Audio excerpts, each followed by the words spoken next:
Hello and welcome to Sim Diaries. In this video series, I record my Euro Truck Simulator 2 gameplay and I use it as a backdrop for my unscripted thoughts on what's going on in my life and the world around me. Sometimes I will have a lot to say, sometimes I will just comment on the gameplay, and sometimes I will just be quiet. So let's take a look at where we are and where we're going today. And you can probably figure out where we are by the city sign that's right behind us here. We are in Taranto. It's where we left off last time. We delivered some cars from the United Kingdom to here. Well, we're not riding cars today. We're going to pick up a sailboat from a city called Bari that is just north of us. And we're going to take it to La Rochelle, France. So without further ado, let's put up the old truck, hop in, and go pick up the trailer.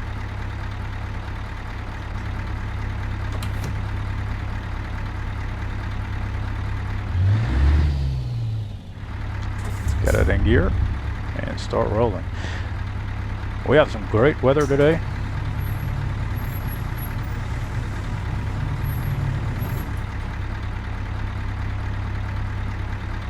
Now, if you're new to the channel, as you can tell, this is kind of a long format video diary where I talk some about the gameplay, and there's nothing to say about the gameplay. I normally talk about life stuff, my thoughts. I tend to focus a lot on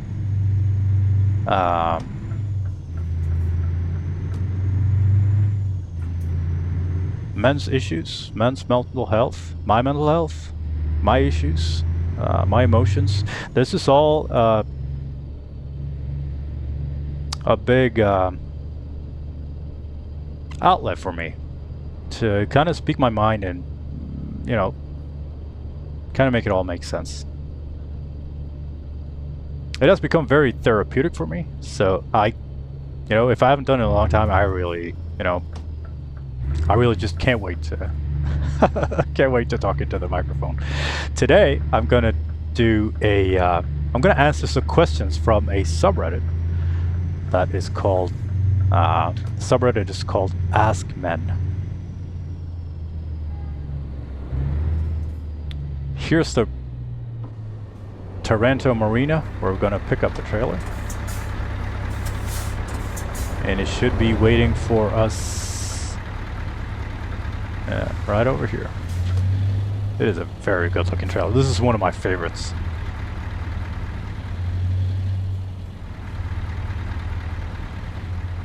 And this is used to haul all kinds of special transport cargo. In real life, I mean. Well, in the game as well.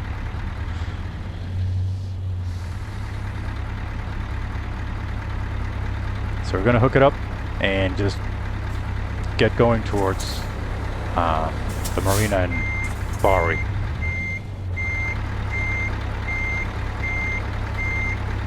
Normally when I'm focusing, I will go quiet, so you have to be patient with me.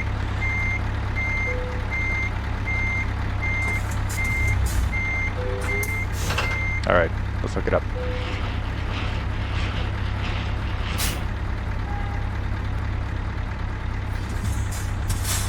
Alright, let's go.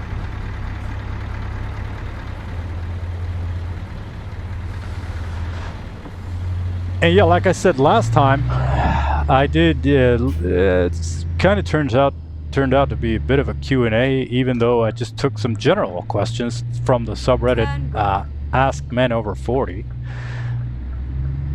and it's a lot of fun. It's a lot of good questions, and I figured it could be useful.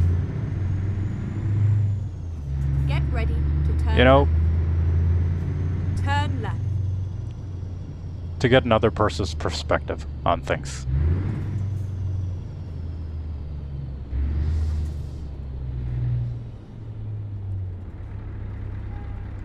And I am 42 years old. I work as an electrician. I live in Sweden. I am from Sweden. I am the husband of a beautiful wife. I am the father of 2 great kids. And I've done, a couple different things in my life. I haven't been an electrician all my life. I've done security guard work. I've been a photographer, graphic designer, worked in a store, just a bunch of different things. But overall, like, I'm just a guy. Like any other guys. Take the second exit.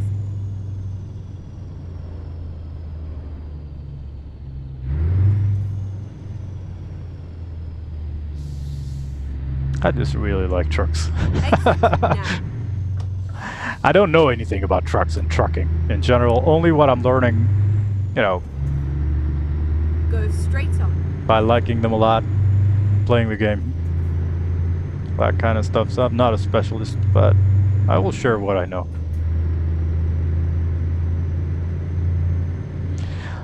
Alright, let's take a look. We got 63 kilometers to go to the marina where we're going to pick up the cargo. We are pretty low on fuel. You can see it on the left, Keep left. low left corner of the dashboard here. So we're going to need to stop for fuel. We are good for rest. We don't need to rest for another 13.5 hours of in-game time. In-game time is a lot faster than real-world time. So we kind of have to take that into account as well. We got a pretty long trip ahead of us, At the roundabout, take the first exit. but it is going to be great. In Sweden, Exit now. we have kind of a bit of a holiday coming up. So today is Wednesday. I've gotten off work earlier, which afforded me this Go perfect straight on. opportunity to sit down with the truck. I got the rest of the week off. It's great. I've been looking forward to this a lot.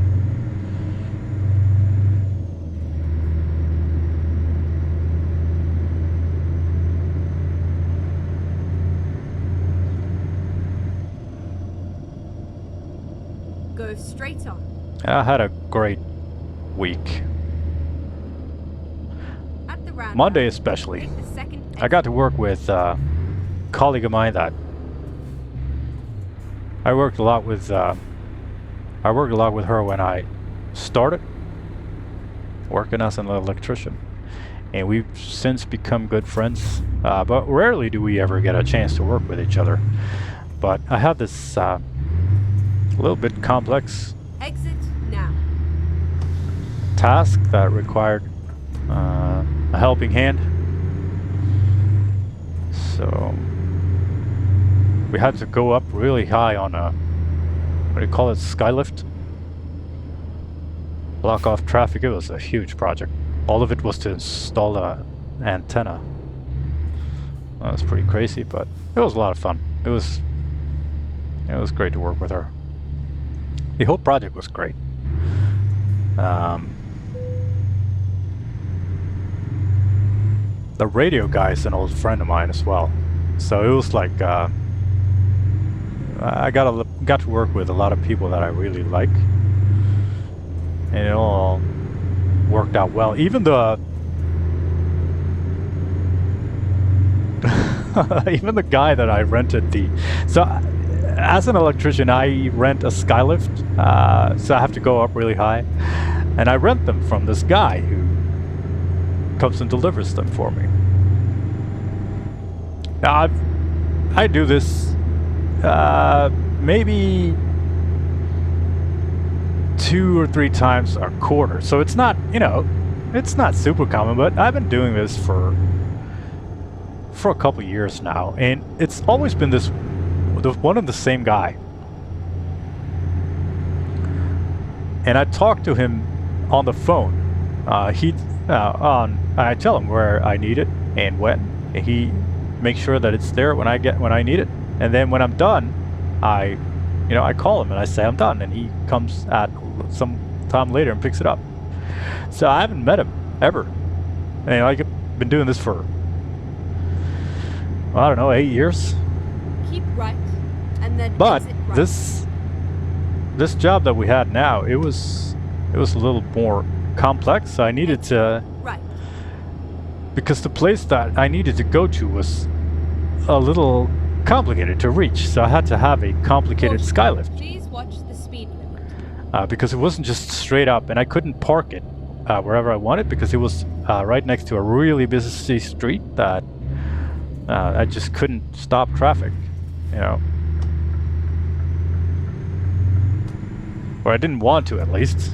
Maybe I could, but I don't want to be. I don't want to be that guy. So I had to meet this guy. So I scheduled a meeting with him, and I know his voice. Like, we've talked, you know, exchange, you know, pleasantries or whatever through all these years, and he lets me use these things in the weekends if I need to. Like, he's a really great guy. But like I said, I haven't met him. So At the roundabout, take the first exit. so I was a little excited to, you know, to see him. And I had this. The reason why I'm telling you this, what I want to talk about, like what I want to tell you is, I had this idea of what he would look like Get ready based on, to turn right. you know, based on his voice. Turn right. And it turns out he didn't look anything like what I had expected. Not that it matters, but, you know, I just got to thinking that, like, you know, you build an image of someone and he wasn't anything at all. He was, I expected him to be this really big guy because he has this really big voice. But, yeah, he really wasn't. But it was really nice to meet him. It was, like I said, the whole, everyone involved in the project was just great. All right, we're coming up on the on Bari. Keep right, and then turn Marina right. is over here to the right. Turn right.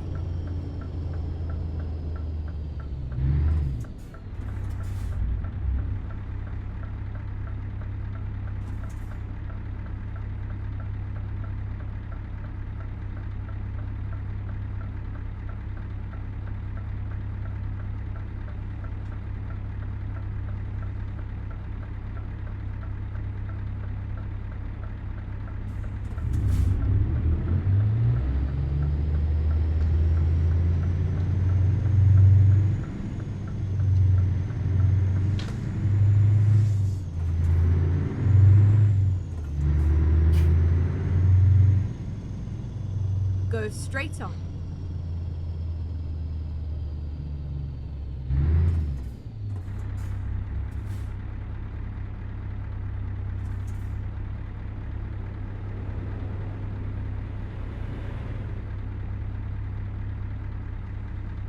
And today is April 30th.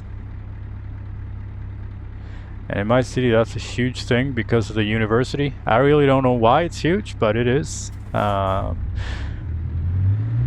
university students, they build these rafts, these funny-looking boats, and they ride down through this. There's a Turn left. river that goes through my city. And they ride these raggedy rafts down the waterfall in this river. It's not a very high waterfall, but We are here. the idea is to kind of for the little raft to break apart and everyone to laugh. It's a good time, but cities, they block off all the streets. You know, it's a huge thing. I rarely go to that stuff, but though it's a lot of fun to see when, you know, when something like that happens. All right, here we are at the marina. A lot of sailboats.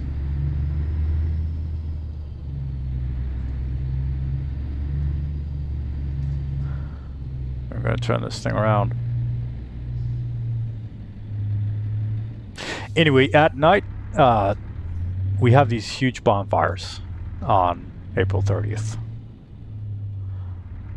And I'm going to take my kids to... We don't go into the city or anything. It's just the kids are too small and the city's too big still. But these bonfires, they're everywhere. It's really nice. For like the community to meet each other.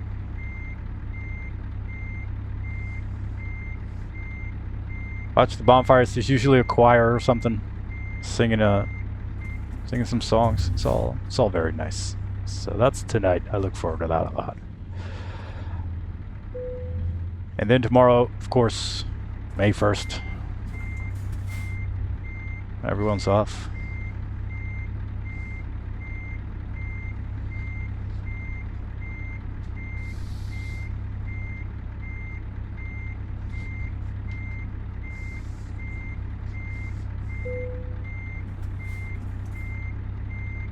Are we straightish?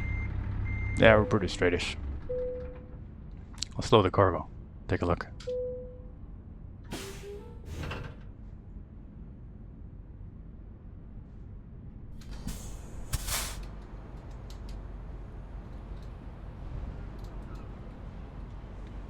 We're looking good.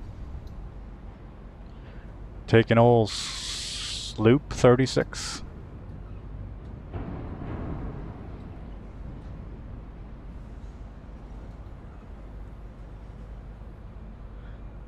It's not very heavy, it's at 7 tons, but it is pretty high. Like all the weight. Well, not all the weight, but most of it should be pretty high up. Alright, let's hop back into the truck. Drive safe.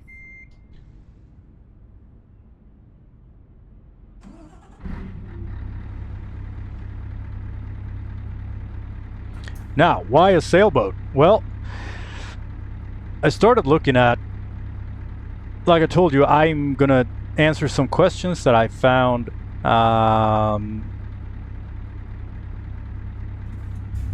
while browsing in the Askmen subreddit that I thought could be fun to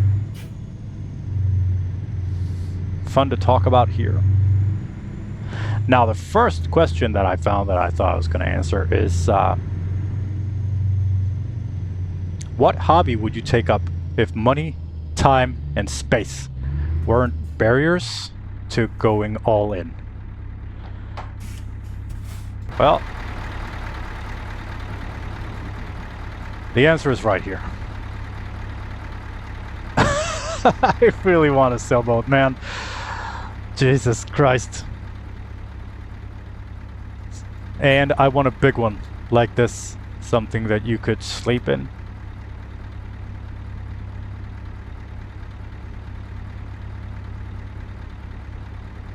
But I probably never will get a sailboat. Let's hop in the truck and I'll tell you why. So the reason I want a sailboat is because I love being out on the ocean. I do a lot of kayaking, or not the ocean necessarily. I just like being out on Get water ready. in general. Turn right. Turn right.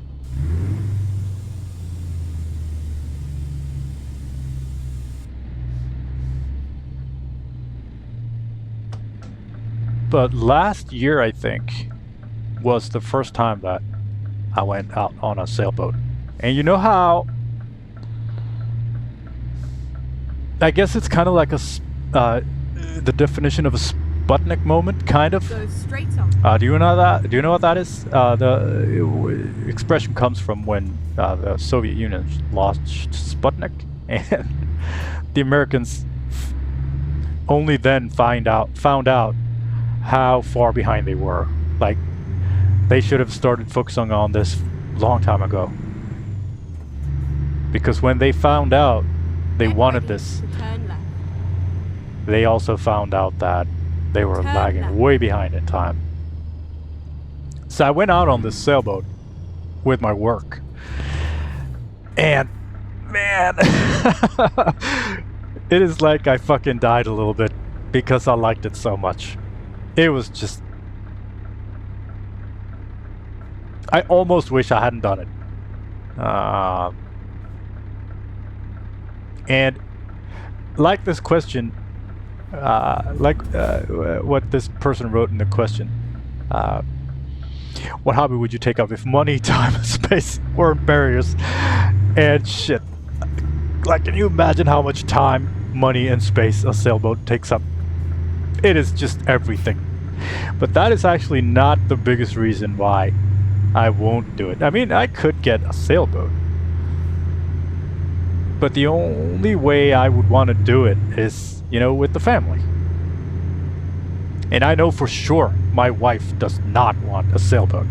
And in order to make a sailboat work in a family, you know, everyone involved has to absolutely love it.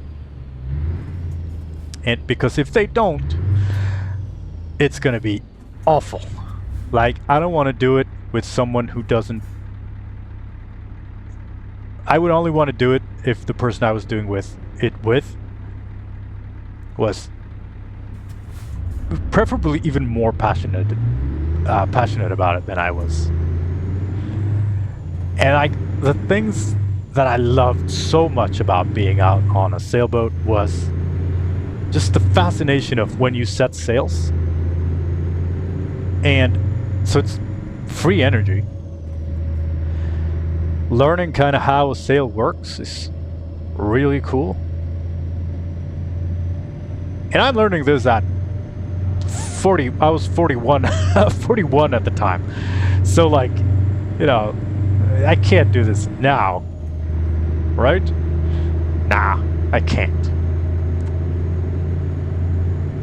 But just being out on water alone is one of the best things I know. Just the here and now feeling of it all, the meditativeness.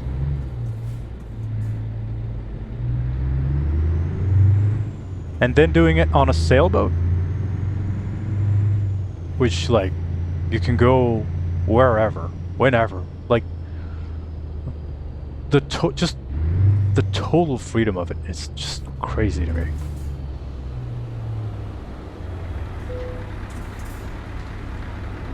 So if I could do something, I would do that. But it is just so many things. I couldn't afford a sailboat like this. And I could not get the time. I have too many other things to do. Plus, also, I know, Luke, like, you know, when it's, you know, good weather, good sailing, it's great. But when it's not, you know, you need to love it so much that you can look past the hardships of it. And I don't even think I could do that. So, yeah, a sailboat, that is probably going to be the thing that, like, I could actually imagine, like I said, I am 42, so I'm becoming this old man. I could actually imagine having a model of a sailboat just representing representing the dream that I could never catch. Sad as it sounds, but yeah, a sailboat for sure. And this also ties into the second question that I'm going to answer today. What is the most adventurous job you know about? And the guy who, so we rented this experience. My boss did. So everyone at the company went on the sailboat. It was just in the Stockholm archipelago, which is, you know, one of the most beautiful water-based places on Earth, for sure. But it's pretty close, you know. Stockholm is not very far away from where I live. It's less than an hour's drive. So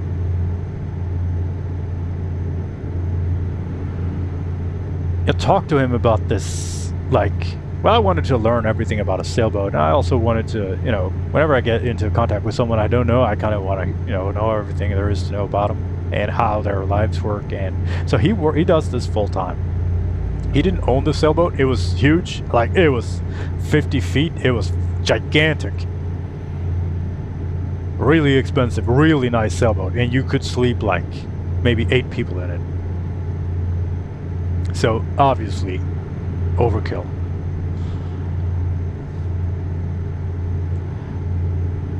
But so he told me about like how his, you know, he works for these people who owns Keep these right, boats and buys and then these boats exit and right. sell these boats. So, you know, he could get a he could get an order to sail a sailboat from like where we are now in Italy, and that the one that we were riding, that's the one he told me about. He actually bought it in, you know, or the guy who bought it, he went and got it on the heel of Italy, and he sailed it to Stockholm, to the Stockholm archipelago. And it's just so mind-boggling to me that you can do that, you know, by water. And it's just him and this sailboat alone from Italy to Sweden. And you know, just, you know, he may run into bad weather. Just going ashore to buy supplies or whatever. Just gotta be thinking about it. It's gotta be like such a fantastically adventurous job. Would I want it? No fucking way. Of course not. But a man can dream, right? It's kind of like this truck game. Just the freedom of being on the road, driving around Europe, seeing all this, you know, seeing all the everyday stuff going on in Europe. I very much prefer that to the, you know, to sightseeing and, you know, seeing the wonders of the world or whatever.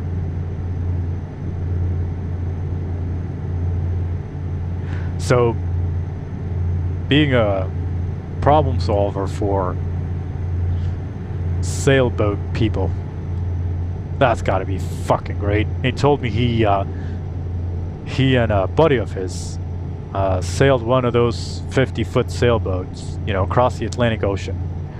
So I could actually, like, if you have one of those, which is a big fucking if, but if you did, like, you could. And I still, this is so crazy to understand. And I think about this like when I'm paddling a kayak.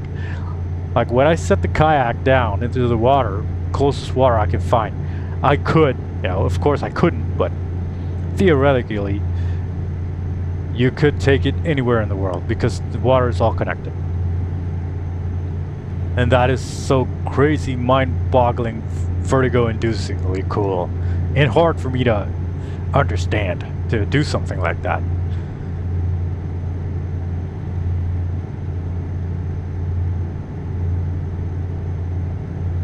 And on the topic of hobbies, next question is, what are some good hobbies for a young man in early 20s to pick up? And speaking from his experience, woodworking is a great hobby to pick up,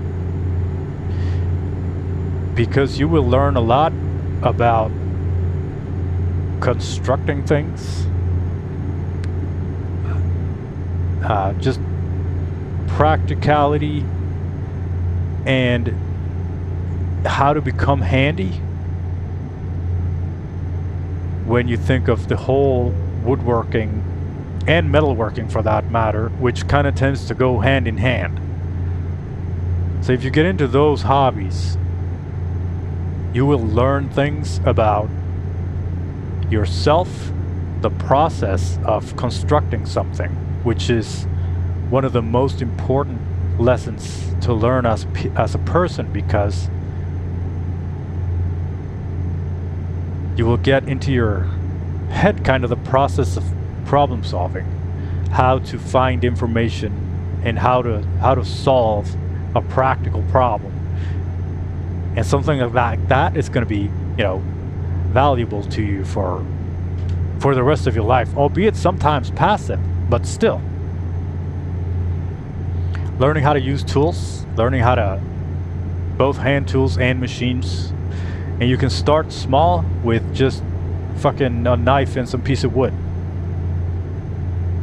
And then there's no, you know, upper limit to it. I'm not super into woodworking. I have been at kind of like a baseline level. I guess that's why I wasn't born handy. I was not raised by a, my dad wasn't around, and he hasn't taught me anything. At least he hasn't taught me anything good and useful. So I had to learn all this stuff myself. Now, having a person that can teach you this is, of course, a great asset, but it's not a requirement. So even if you don't, that doesn't mean that, that you're left to your own devices or whatever. We're gonna stop over here for some fuel. Reroute. Oh, that's right, here.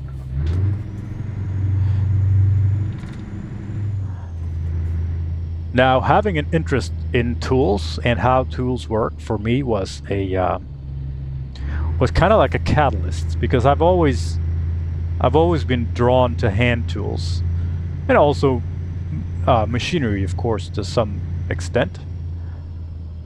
But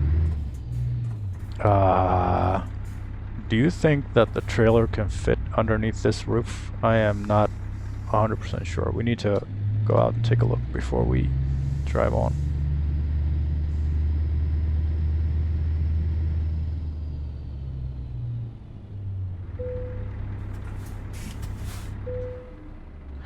So what I like to do is I like to move into the external camera like this whenever I'm refueling or whatever.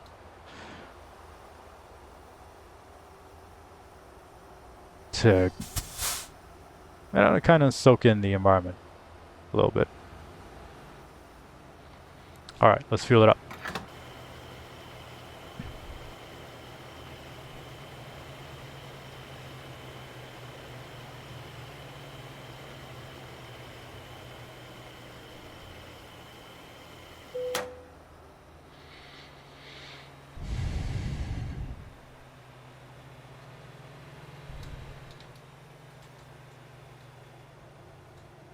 Not entirely sure that we can fit underneath without crashing the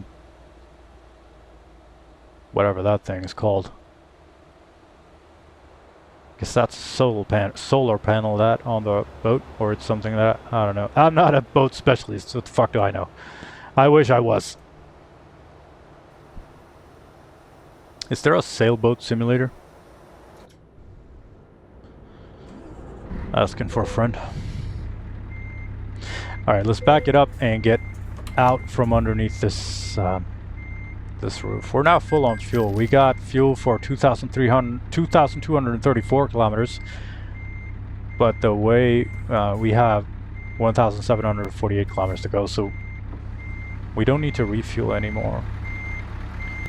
We will need rest in 8 hours and 36 in-game minutes.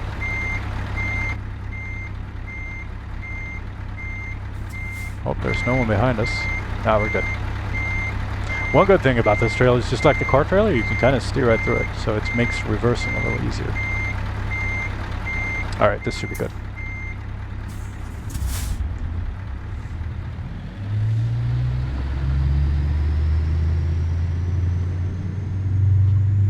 Another hobby that's really useful, that I've had a use for my entire life, even though I've never been good at it, is sewing. And I kind of, Sewing is kind of like programming for me. I've learned it because I had to, because there was this small problem that I wanted to solve because I wanted to fix something that wasn't working. So I just fucking had to solve this problem. But since I didn't really have any adults around me that could teach me stuff, I had to figure it out.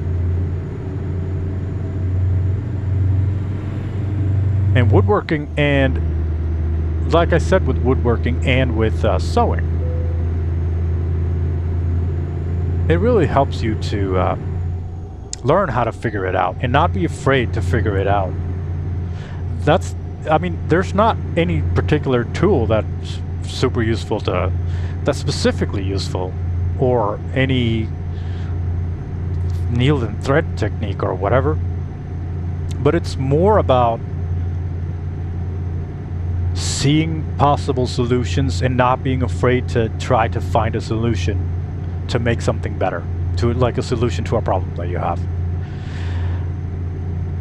So what I do is I always, and especially when it comes to especially when it comes to like pockets and backpacks and shit, I always want to keep, like, for instance, when I got my first mobile phone, it was a lot smaller than the iPhones of today, so it kept, you know, falling over in my pocket, and it bothered me. So I made a couple stitches to make kind of a pocket within a pocket, just to keep my cell phone, you know, nice and tidy.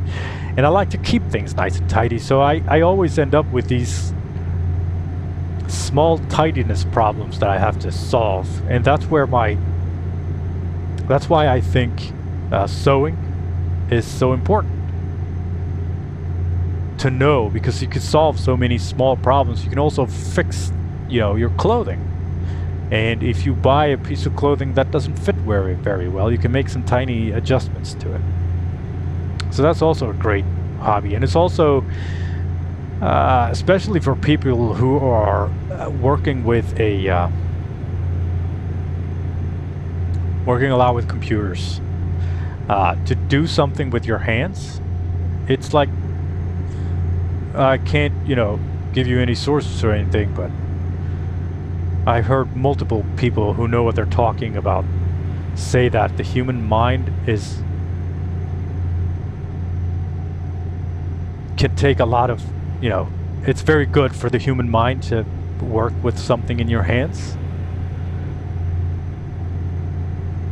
So those are absolutely two hobbies that I think are good for anyone to get into, no matter what you're doing.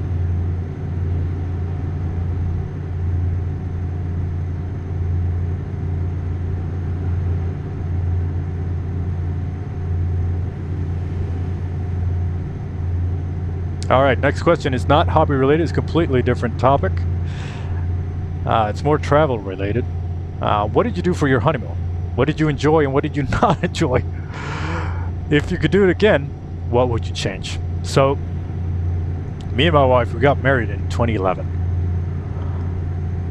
And we had spent our vacations doing like urban explorations, visiting, you know, abandoned houses, factories, whatever, in different cities in Europe, and Sweden for that matter. And I was a very urban person, so I like the big city. I like, you know, just going on adventures in a city, going through the city center, going out into some industrial area, anything, you know, urban. I was very into graffiti, so going to wherever that was a thing was my thing. Now, with that experience, we decided that we were going to take our honeymoon to New York City, the city of cities, or whatever. And it was in New York City that I discovered that I am actually I am a nature person, because I don't like cities at all. I like people. I was Wow, that was the largest, the biggest, you know, the misguided travel decision I have ever made. We spent almost every day going to Central Park because in Central Park, I think I've told you this before, but I'll say it again. In Central Park, there was this one tree where we could go to, or we could hang out, where you didn't see any people. So yeah, so ever since then, we have not visited any major cities, and we probably never will again. Because we moved outside the city, and we spend our vacations going to tiny villages instead, and spending a lot more time in nature.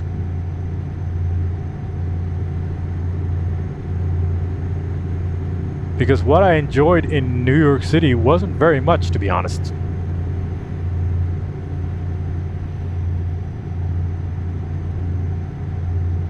But it was a learning experience. I can tell you that much.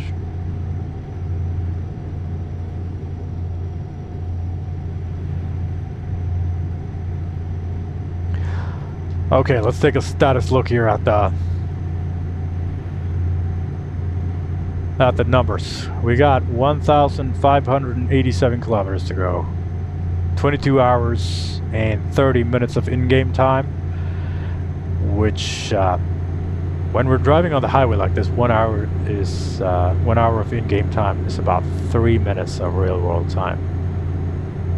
We need to rest in 6 hours and 25 minutes, and it is 1:45 in the afternoon in-game time. Real-world time, it is estimated that it is 1 hour and 10 minutes until we're there.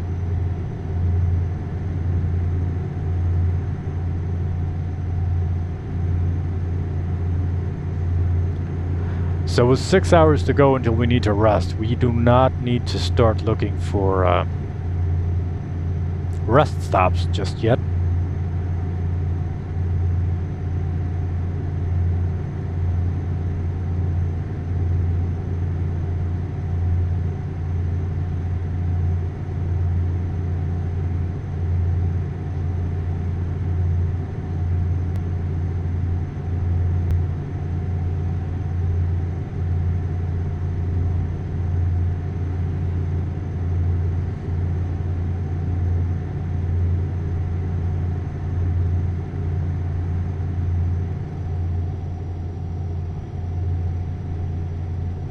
Okay, let's take another question.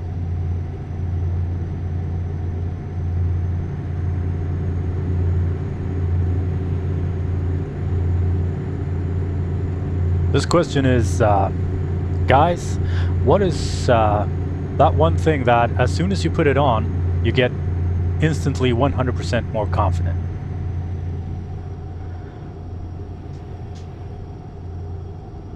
I guess a couple things. My work pants for sure. Got these tool holders. I don't know why. I guess it's one of those typical guy things, if that's a thing. But since, like, at work I solve a lot of problems. I solve a lot of problems for other people. That's one of the things I like the most about my job. That I get to help other people.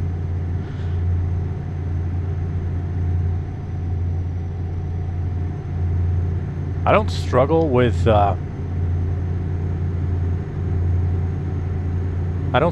this feeling of having to be of use. But I do enjoy helping other people. And it's, you know, it's one of the things that I wanted. One of the couple things that I was looking for when I got this job as an electrician.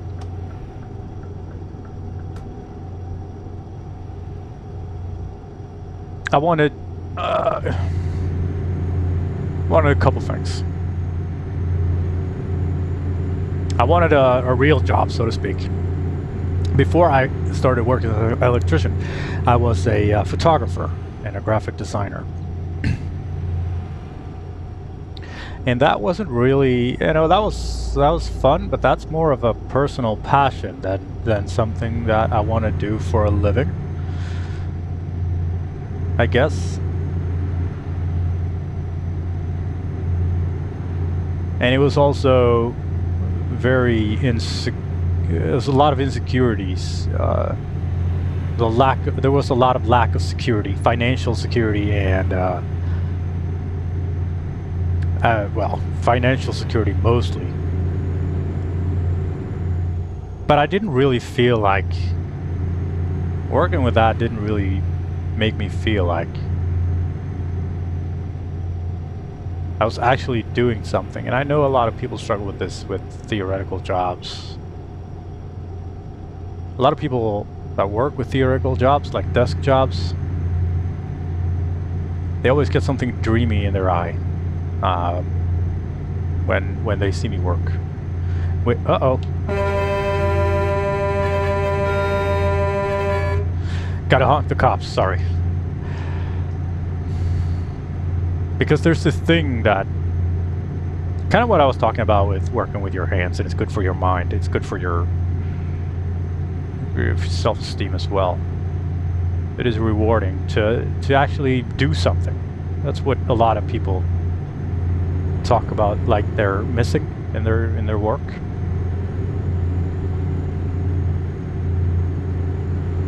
A lot of them talk about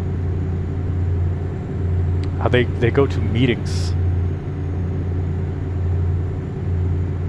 A lot of meetings after meetings, meetings about meetings, I understand that. You can't really say that, this is what I did today. Whereas when I come to a problem at work that I need to solve, which is all I ever do, something's broken or something doesn't exist and I need to make it. I need to make an electrical installation. I need to, create things. And at the end of the day, something that didn't exist previously exists because I made it. I think that's very fulfilling, and I think it's like a basic human need. And if you can't find it at work, you need to find it somewhere else. And that's kind of when my work clothes in general, but mostly my work pants. That's where, that's where all the business is, I suppose.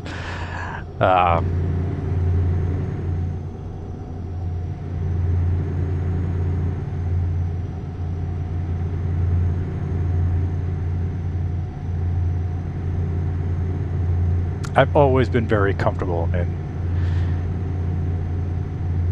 in work clothes. When I was working as a security guard, I had the kind of police-looking uniform, and I had this utility belt where I had the radio, this extendable baton stick thing.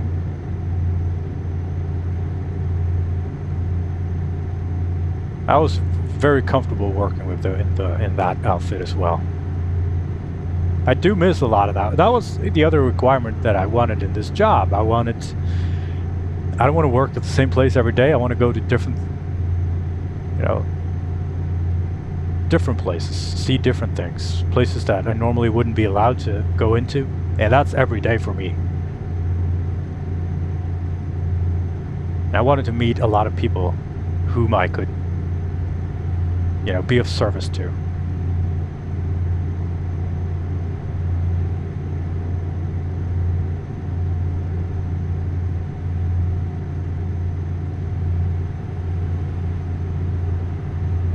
And another item of clothing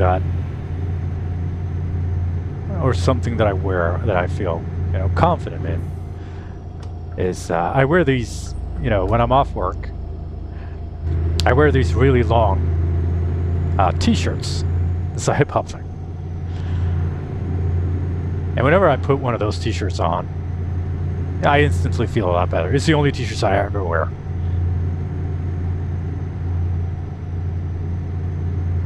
And I think, you know, I don't know. It's probably just because I think that they look cool.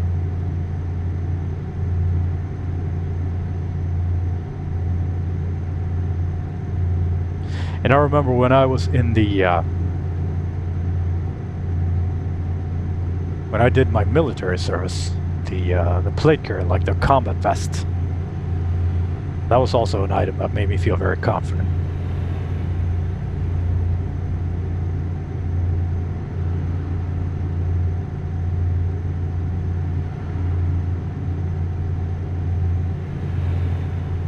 But nothing more than my work pants are for sure the number one thing. I guess it's also, I get this sensation of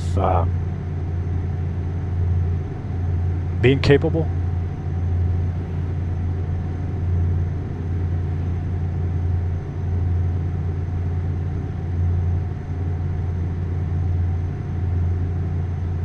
Yeah.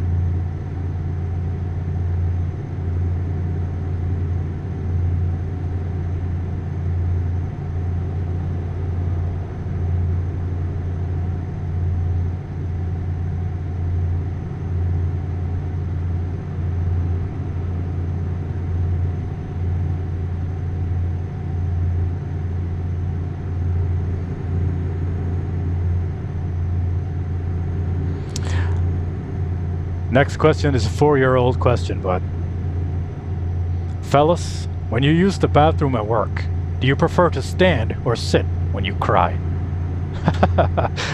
I thought this was a funny question because it started out in one way and then it went to a completely different place.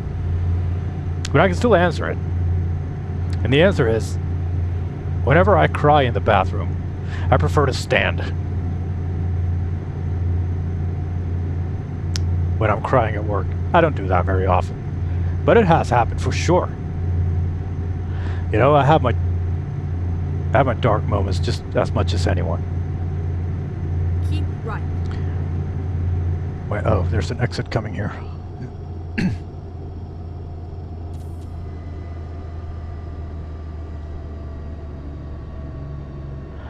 You know, sometimes life is just this completely overwhelming experience. Please watch the speed limit. And like I've talked about multiple times, and I will continue to talk about multiple times, I have this double-edged relation to loneliness and the sensation of loneliness.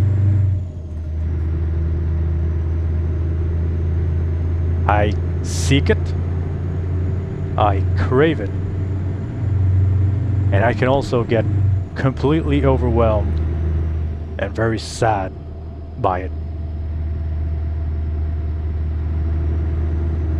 And sometimes I feel that I have nowhere to turn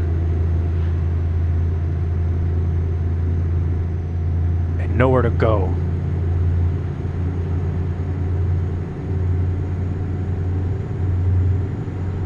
And whenever tears are involved, whenever I get so much that I need to cry, the times I've done it, and I haven't thought about it until I read this question. And at first, like I said, I was laughing at it a little bit. But I have for sure cried in bathrooms. And when I did it standing.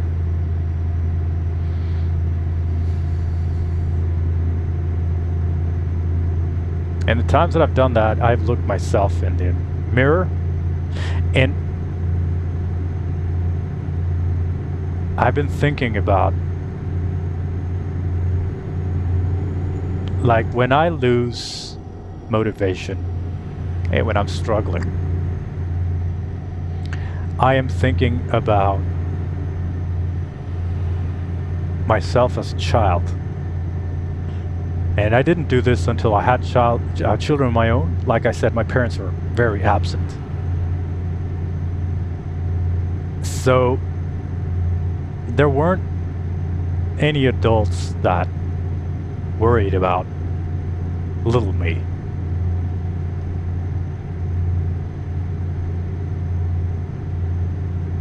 But little me is not gone, if that makes sense. Little me is still there, and I need to look out for, little me. Adult me needs to take care of little me. Because I'm the only one who can do that.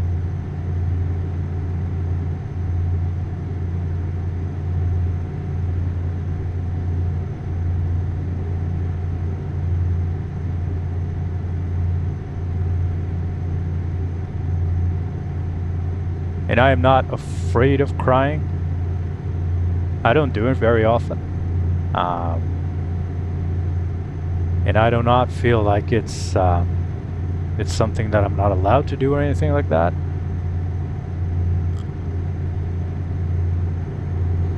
When I do, I let myself, I let myself cry. And I look at myself crying.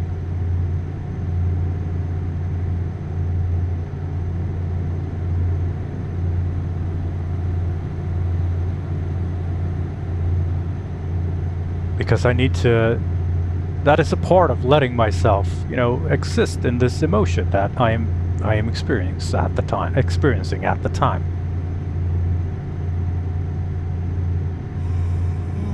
And I need to comfort myself and be okay with,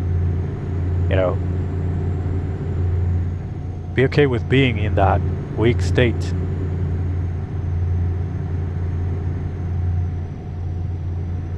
Because I know that it's, it can be dangerous to ignore it.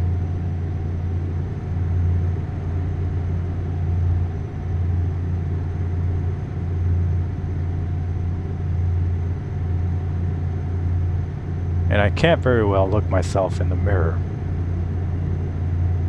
when I'm crying in the bathroom if I'm sitting down.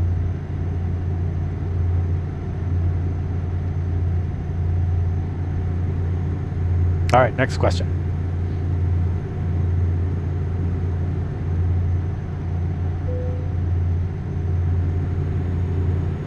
To those of you who, this is going to be a little bit lighter topic. I'm going to go back and forth with lighter topics and heavy topics. I kind of always do. I very much want to talk about the heavy topics, but I don't want to be like super downer. You know what I mean? Oh, we need to find a place to rest. Like, fast. Hopefully there will be a place... Shit, by the... Damn.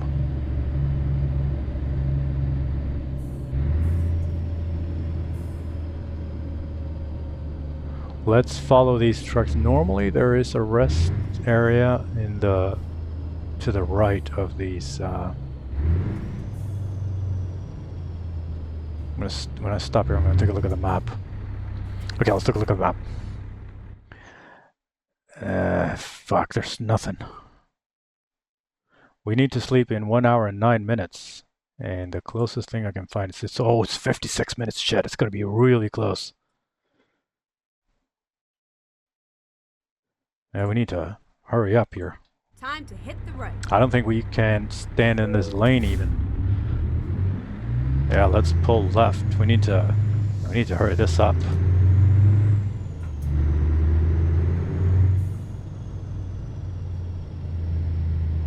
I'm gonna get back to the questions soon. I just need to fucking figure this out first.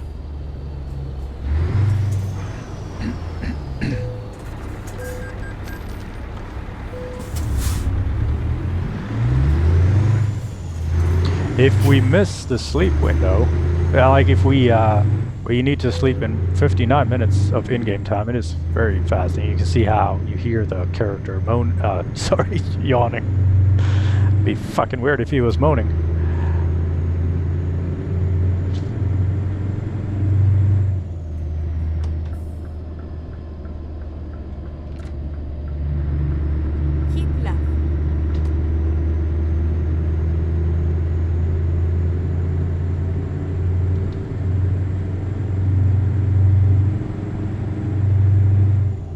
So if I miss the sleep, we will get a fine, and the fine is going to show up in our stats, and we're going to get, you know, worse performance if I miss it. So I was a little stressed. Should have planned this a little bit better. This is not the first time I forget to plan for the rest, but maybe someday I'll learn. You know?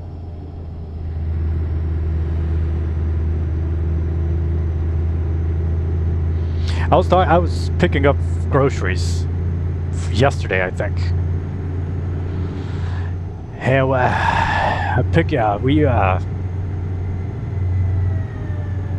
my wife makes a grocery list, sends that to the store, and they pack up the stuff, and I pick it up on my way home from work.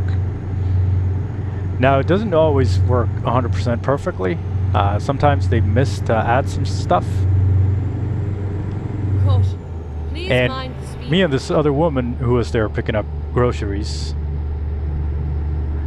we started talking about that while we were waiting for whatever. And I told her that the best thing is to not cook on the groceries that you order. To not plan to cook on something in that order that same day, because you never know what's missing, and by then, when you find out, it's going to be too late. So you might miss a bunch of ingredients. It doesn't happen all the time, but sometimes, you know, enough to be a problem. Keep right, and then exit right. And well, she said that, and I agreed on it. Exit And I said something right. along the lines of, Caution. Please sometimes watch you're not the speed. adult that you want to be. You know? Keep left, and then turn left. And I could tell that that really resonated with her. It's like, it's something that adults aren't really allowed to say.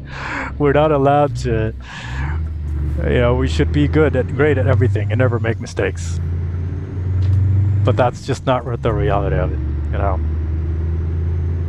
We fuck up as adults, we fuck up as parents, we fuck up Go as straight on. humans.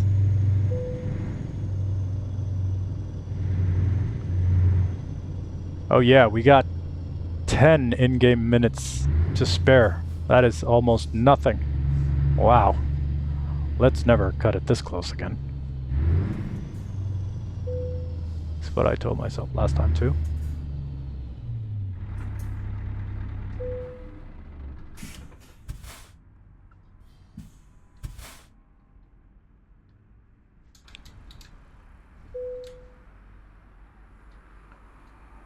A nice rest at a hotel with our boat.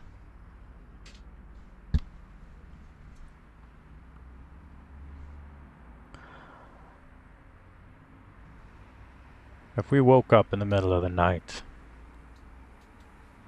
sleeping in the truck, where would we go to the bathroom? We are 42 years old, mind you.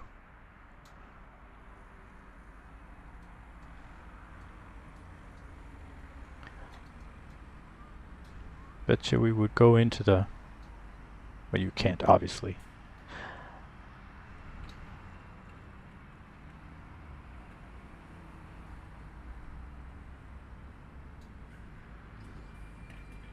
Okay, let's get back to the truck.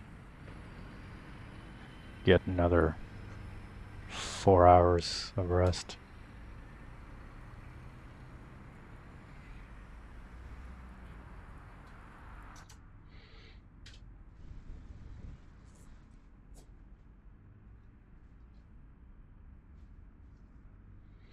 Early morning.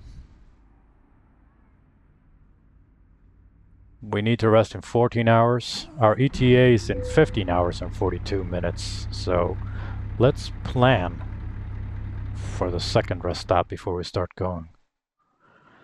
We are here in Milan. We're still in Italy, huh? And it's going to be a serpentine road. That's pretty interesting. It's been pretty, it's been a highway, the A1, thus far. And we're going to go on to the A4, which is going to turn into the East 70 eventually. Oh wow, we're going all over the place. So we should get another rest somewhere around here. Yeah, we can get a rest here. Or here rather. We'll get a rest there.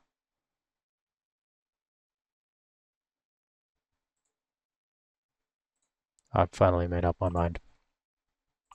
Let's Well, we're do set. this. Let's do this. Let's get going. Oh, yeah. I was gonna read another question here. All right. Like I said, this is a little lighter topic. Those of you who walked out on first dates, what was your I'm out of here moments? Yeah, let me tell you about this girl. I was maybe 20 years old, probably. And I actually landed this date with this girl that I had a crush on. At the time, I had a car that I really liked. It was a black. It was my first car. It was a black Nissan. Go straight up. GTI, the Almera GTI. By today's standards, it's not a very cool car, but by my standards back then, it was fucking coolest car ever. Get ready to turn And right. I was gonna take this girl on a date, but I did take her on a date. I didn't actually walk out on the date, Turn right. but the date ended before it even started because I was gonna take her on a date right next to the church in my city. It's like this old area. This is a really nice restaurant. And we parked on the church parking lot, and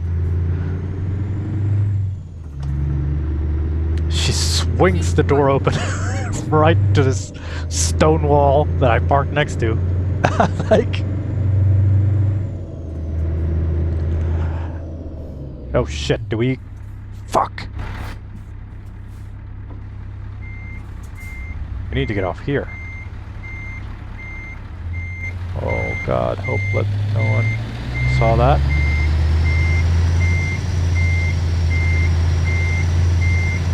Yeah, like I said, we all make mistakes, right?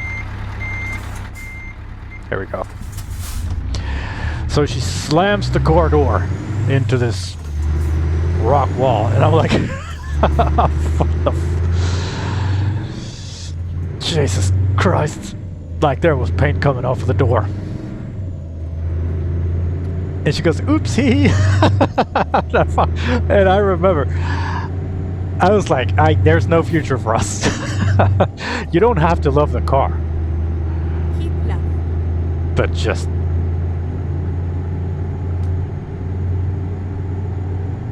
I had spent so much time on that car making it shine. And she just massacres it into the wall like that. And, you know, maybe I shouldn't have written her off. Well, I mean, now I'm glad I did, right, honey? But, yeah, all that date, I And then don't exit remember right. what we ate. I don't remember what we talked about because it just had this Exit right. pulsating thought in my head about I wanted to go check on the paint on the Go door. straight up. And just fucking, oh god, Caution. it was Please bad. mind I had the to, it took forever to fix it. So yeah, mentally, I walked right out of that date. Ate real quick, Caution.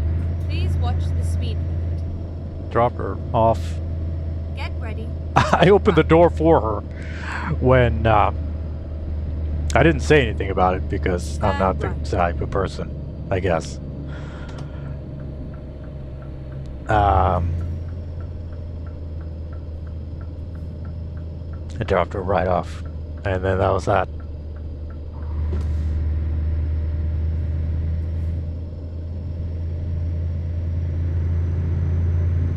You know, there's no we in smashing my car door into rock wall. Sorry, but... Okay. So you can either stop and pay for it, or you can just cruise through if you have this telepath thing, which I do, so... We just need to slow down so we don't hit the gate. This is great for the fuel economy because you don't have to stop. Just keep rolling.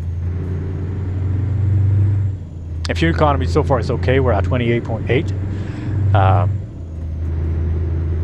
With only 7 tons, we could have done a little bit better so far, but we'll see kind of when it's all said and done.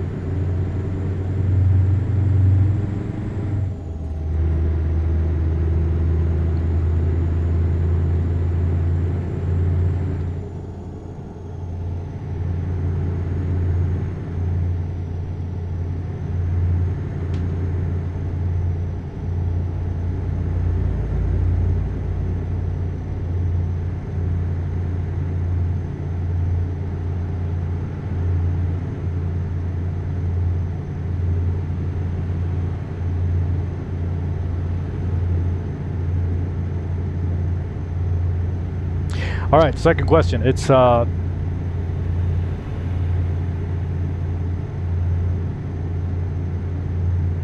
would you get offended if you notice a stranger woman taking safety precautions when she sees you? IG, not going in the elevator with you, making sure our car is locked if you pass by in the parking lot, getting on the phone with someone. I guess the thing I've noticed the most is walking over to the other side of the road or the other side of the street. There's another one just like it. Men of Reddit, how often do you change your walk because you're walking behind a woman late at night? So these two questions kind of touch on the same subject. And personally, I of course not get offended. I understand why women do this. It is very sad. It shouldn't have to be this way, because in some way I am being, you know,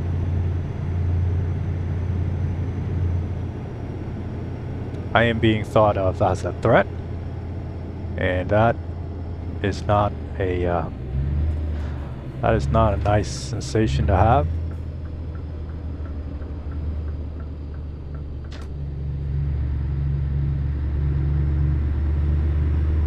So structurally or whatever, yeah, it fucking sucks. Because I am, no. I only want what's best for my fellow humans. But that is something you have to think about from the woman's perspective on an individual level. Because her experience has made her act like that. And I can keep the two thoughts in my head at once, that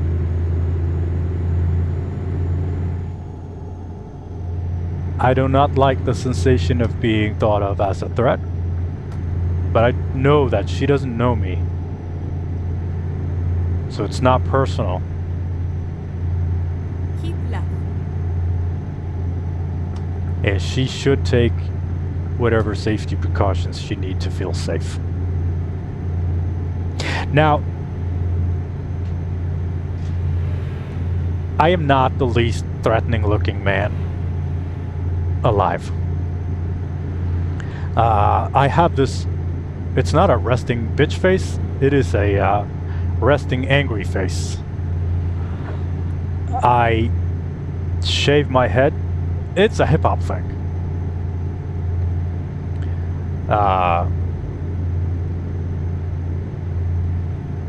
Keep left. Like with my clothes, my whole demeanor. It's not something that I strive to, it's just who I am. Like, I look I don't look like the nicest person ever. If I don't make an effort, I will not look kind, I suppose. And I've come to terms with this. Like, it's probably shaped me in some ways. Like, I know a lot of people assume that I am angry about something or upset or think of them in a negative way or whatever. Keep right, and then exit right. But it is up to me to disprove them. It is not up to them to assume Exit right. that because the world has, unfortunately, the world has so many bad people that you can't really expect everyone to keep it. Was that a cop? I was about to say, and it was, and I got a speeding ticket, and that's going to show up in my stats later when we look at this. So yeah, what was I saying? Oh, you know, you need to be mindful of how you come across. Now, I could put in an effort to be perceived as nicer, maybe. But I would actually rather just accept who I am and accept how I'm being perceived. Most people I interact with, I will very quickly, you know, turn it around and make them, they will pretty quickly understand that I'm not a bad guy. And I think that's, you know, that has some value too, because, you know, maybe I plant a thought that everyone aren't, you know, how they come across. So I have elected to not put in the effort to look nicer, I suppose, but instead accept how I'm being perceived, and in some other way maybe work on changing people's minds, but it'll still make women feel threatened.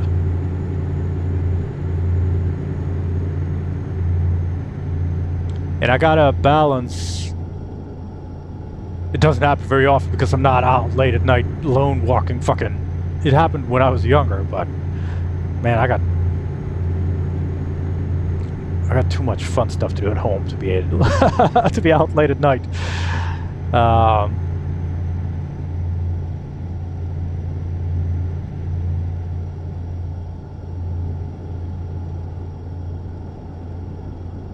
That said, now that I'm thinking about it though, like, I'm a contractor, so I come into people's homes, and I am aware that for women that can be a kind of a exposed position, because I come into their homes and I'm in there with them. So in those instances, I guess I mean, since we interact, I'm able to communicate that I'm not a bad man. I'm talking about when I'm just walking around, not putting in an effort.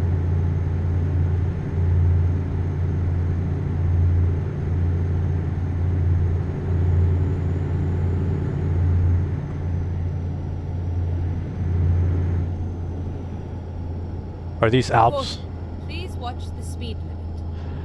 Oh yeah, I'm gonna watch the speed limit. Alright, I don't want another fine. What the fuck is the speed limit then? Shit, I guess 30 then.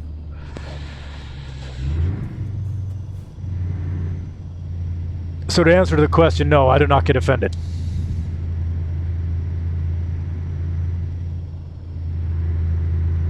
I understand the problem.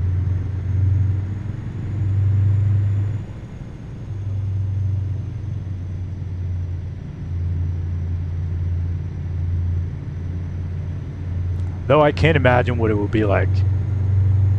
Gotta be fucking horrific to know that.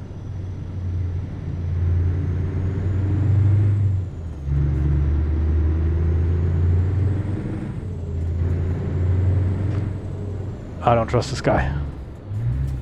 Yeah.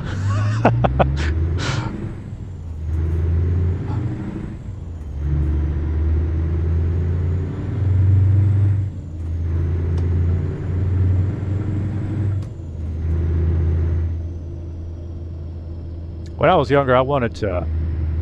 I remember when I was a child. When I was just a little kid. I wanted. I remember I talked to my teacher or something. I don't remember because I was so young. I think I was like in first grade, so I was what, 7, 6. I remember I told her that I would actually rather be a. I would rather be a girl because, and that wasn't a sexual identity thing or something like that. It was only for the fact that I didn't like the way that boys were interacting with each other. Because boys can be a bit much.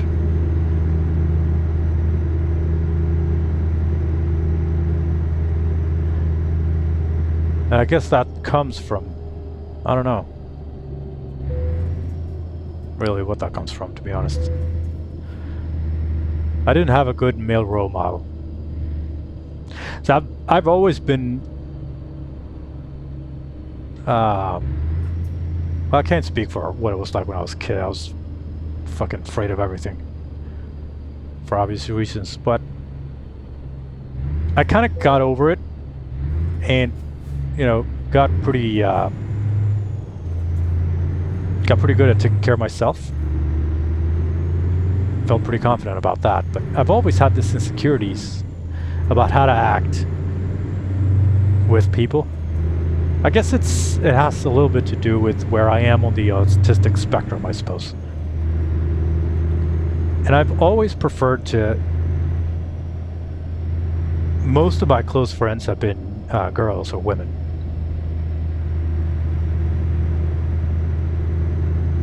And I've always found it difficult to, you know, interact with men in general because there are so many layers. Or there are so many walls, rather. And I've always had a problem with many people spending time in groups. That wasn't my thing when I was a kid. It's not my thing now.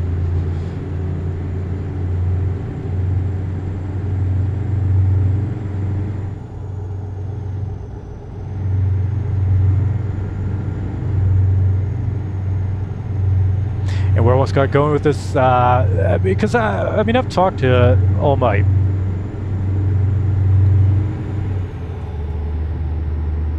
girlfriends and my girlfriends about this. I guess the female experience.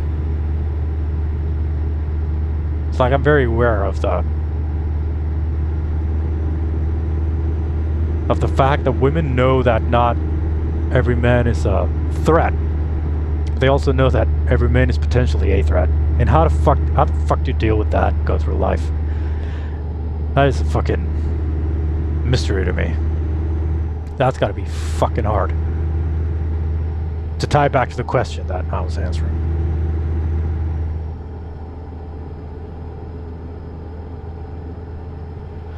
This road is really winding for being fucking 90 kilometers. I'm trying to read a question here.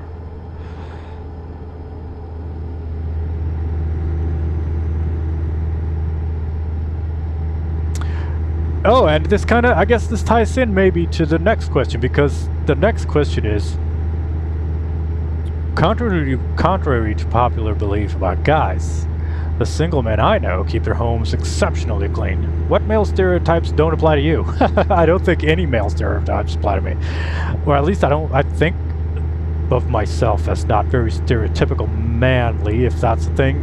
Probably because many of those stereotypes about men are exaggerated negatively. I don't think most men are stereotypical men.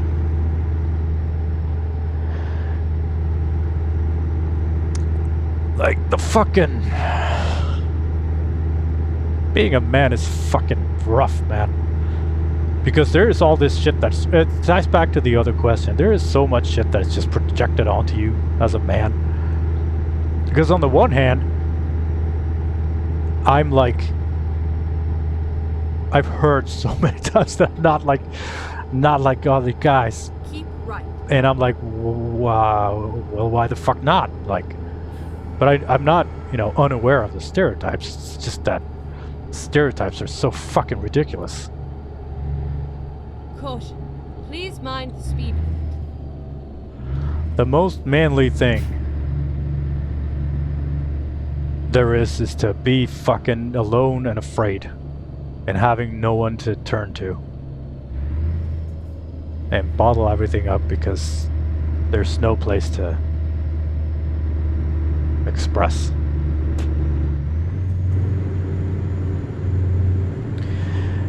And that's how it's always been. And like for young men who are post Me Too, which was very rough on a lot of guys. And I'm talking about the guys, the overwhelmingly large majority of guys who are just guys. And who somehow, even though maybe it had to be done, doesn't really matter.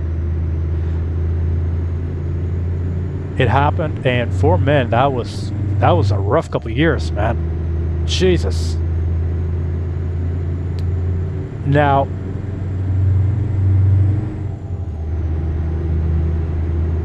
if you don't have anywhere to vent those insecurities, just fuck, man. Can't imagine what it's like for young guys now. Like, it was hard. It has always been hard to be a man. But it sure as hell hasn't gotten any easier. In a bad way. Oh, look at this. We sneak cops in a tunnel. Oh, that was nice.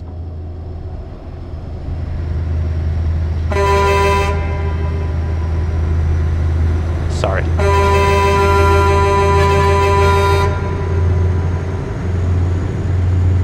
And they tell us we are simple creatures.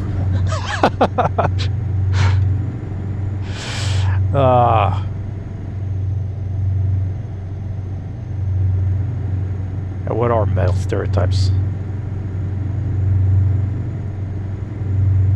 This is such an interesting question.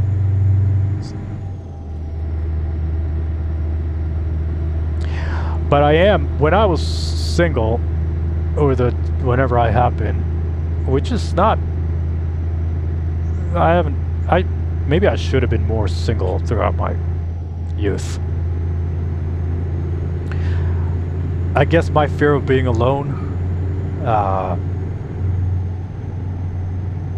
has been stronger.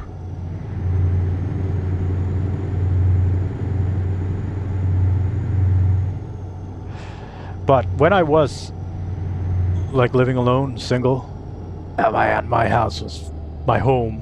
I didn't have a house, but an apartment, my home. It was exceptionally clean.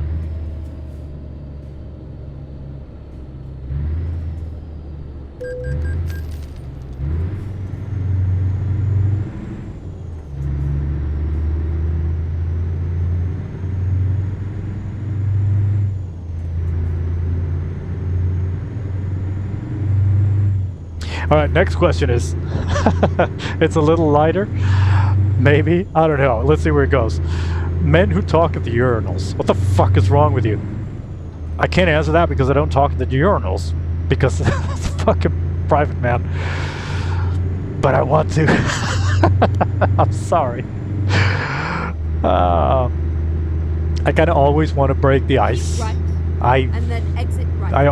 I talk in elevators. Just, I can't fucking just stand there and be like, pretend that we're not occupying the same space. I do believe that we are stronger together. Keep right. And I like to shit chat. I wouldn't do it at the urinals, but I guess the guys that do, what the fuck is wrong with us? Well, You know, maybe you're our only human interaction for the day.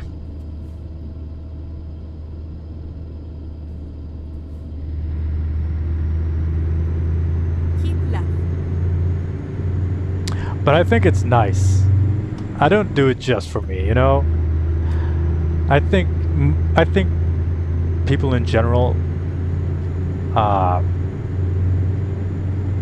want to be seen. And if you interact with someone, it doesn't have to be like a long conversation or anything. I like to give compliments on their wearing or whatever. Nothing weird, just give compliments or in any other way make people feel seen and heard.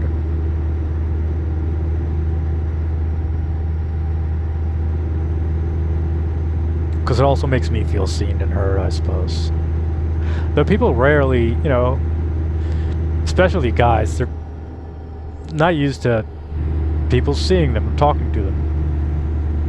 So they, most of the times, they get completely caught off guard. It's like in the elevator.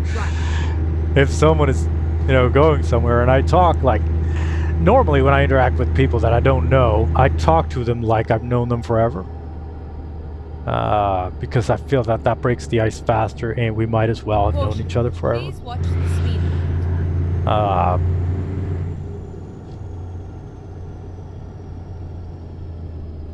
And they get fucking guys get women are reserved, of course. Older women are pretty open, pretty fast. You can see that they are a lot faster at identifying threats. But guys, man, every time it's like, you can see me. Yes. They don't say that, of course, and I don't, you know, that's not the interaction, but yeah, they sure look like it. It's like with the smiling thing. I told you, I just talked about it in some earlier video. You don't have to go back to listen to it. The gist is basically that I sometimes I do the other thing. I walk around with a smile on my face. And whenever I catch someone's eye, I hold it for a little bit, and I hold the eye contact for a little bit, and I hold the smile for a little bit. And most of the times, you know, people are hardwired to smile back because that's how we have come this far as a species. And if they do, I smile even more, and smile is contagious, so they kind of just light up like big smiles. And it's fucking great because they're often, guys are like super fucking confused. They're like, oh, where do I know you from? Like, because no one else would ever smile at me for no other reason. And I just and that's the end of it. And we just go our separate ways. And that's it. And same kind of reaction. Guys are like, what the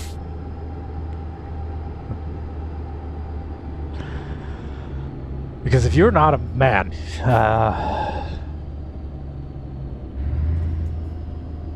a lot of men feel invisible.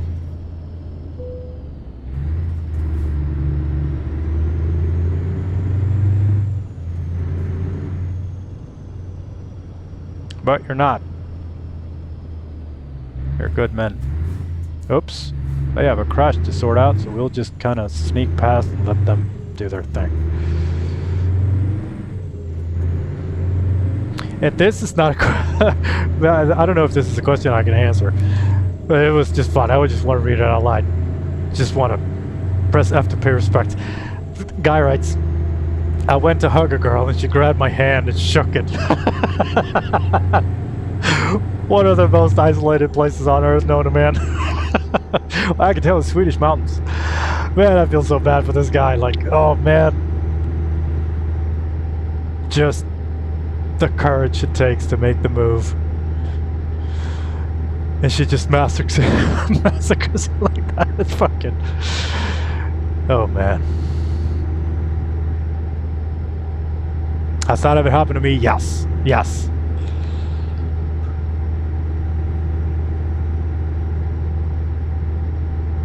Not the shaking of the hand, but I went on this date where I was young and I had too high hopes, and I was on this date on this fancy pizza place with this girl, and yeah, I thought it was going good, and it was a friendly date, a friend. So I walked. We lived not very far from each other, so we were gonna say goodbye. I leaned in for the I leaned in for the kiss, but yeah, no. She was like, lean back and be like, "What the fuck?" And I was like, oh, oh my god, my face is so warm thinking about it.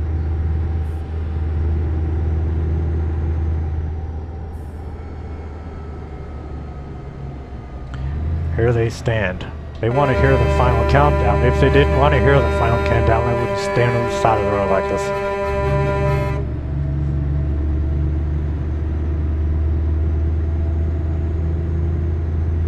How are we looking? We got 500 kilometers to go. Fuel is for 1,000 kilometers.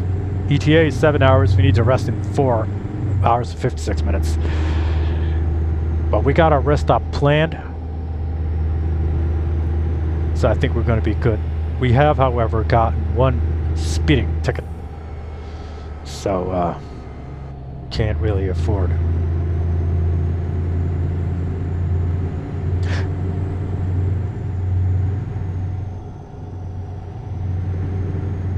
What is something, I'm going to read another question here. What is something that makes sense to most men, but not to you?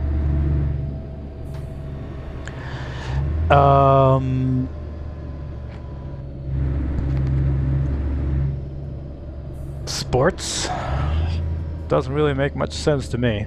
I've never really been into sports. I've always felt, this is probably a childhood thing, I've always felt that I was not welcome to the group. I didn't have someone to like give me a supportive nudge to be like, get in there. I wish I had. I probably would have liked it, but that kind of support wasn't around for little me.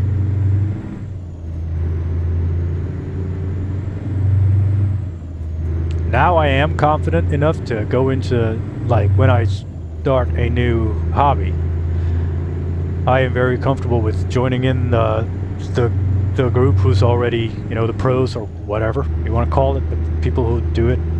Keep right, and then exit right. So I've since moved past that, but man, when I was young, I just... Exit right.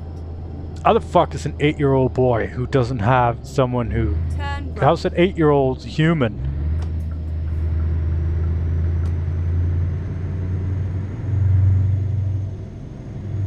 gonna get the courage to do something? I can't do that. Not without a little nudge.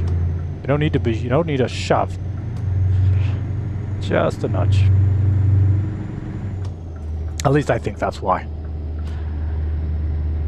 Or I was a fucking awful childhood.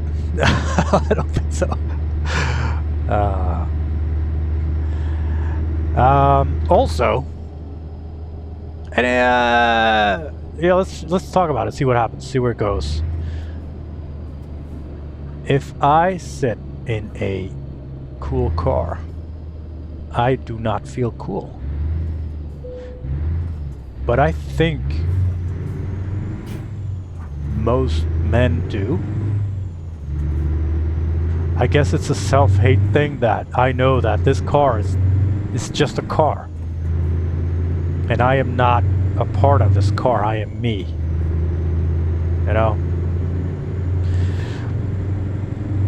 But like I can see the confidence that guys get from, especially from motorcycles.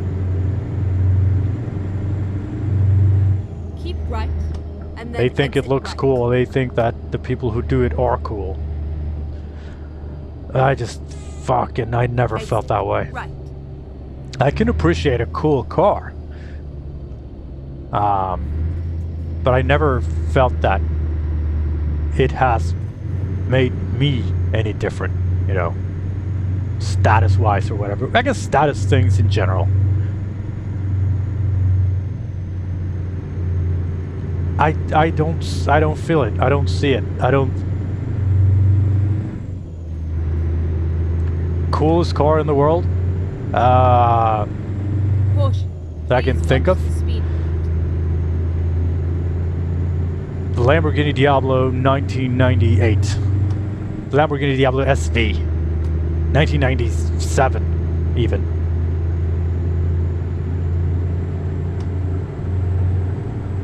Or a fully decked out Toyota Supra. Everything custom. Coolest cars ever. But like, who gives a shit about the person who owns it or drives it? That's just the meat bag. You know what I mean? So that is something for me that hasn't ever like, or a expensive watch or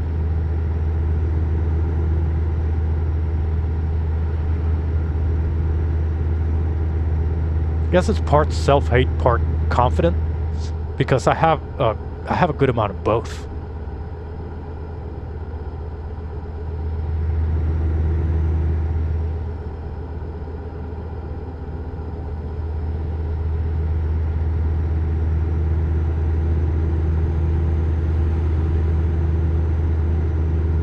That and being involved in a sports team, having it make a difference whether they Keep win or right. lose. And then exit right.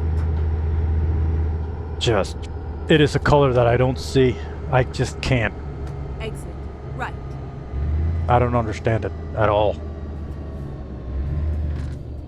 I mean, I guess on a, like, scientific level, I can understand that people want to feel part of something, and if they wear the same color jersey as someone else, then they're a part of the community of it. But like, Caution. Please mind the speed. no. Sorry, I don't feel it.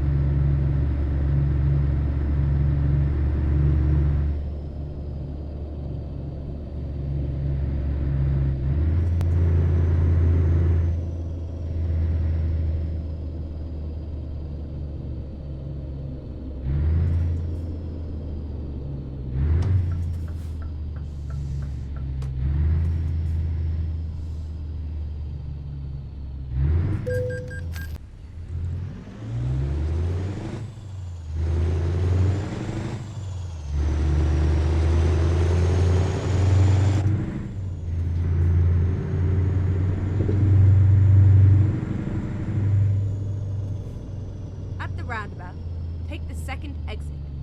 We gotta be in France now, right? I haven't really been paying attention.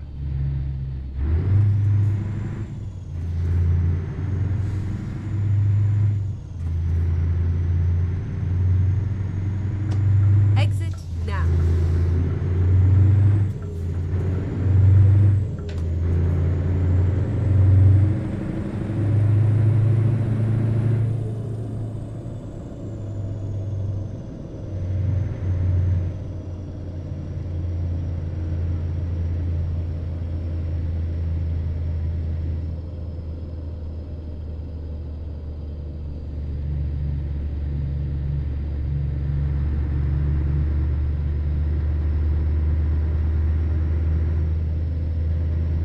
Go straight on.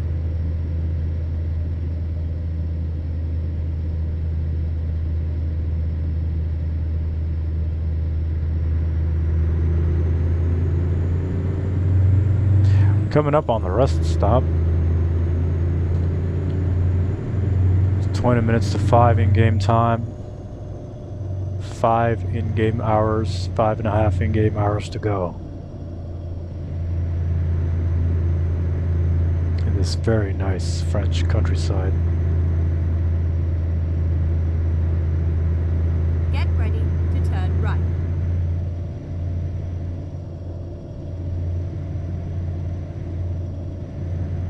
turn right. Oh, this first stop is a little narrow, but I think we'll be just fine.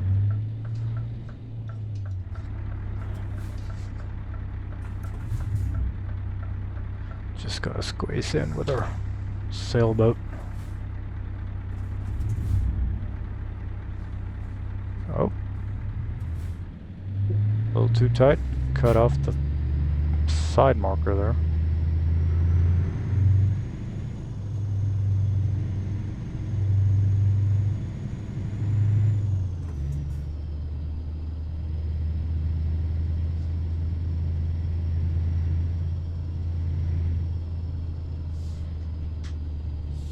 Do I just pull her over?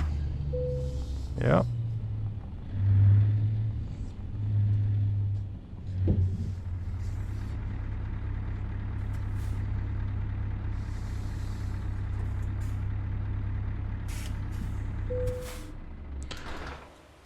Oh. Step outside. Take a look. Surroundings. It's a very nice rest stop. We got about 1 million of these kind of rest stops in Sweden where there's no real, commodities or anything. I like the LARP it by just stepping out like this. I feel bad for hitting that side marker, road marker.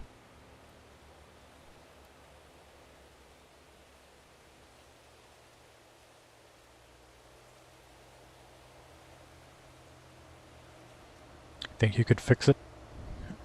I mean, I know I couldn't in game, but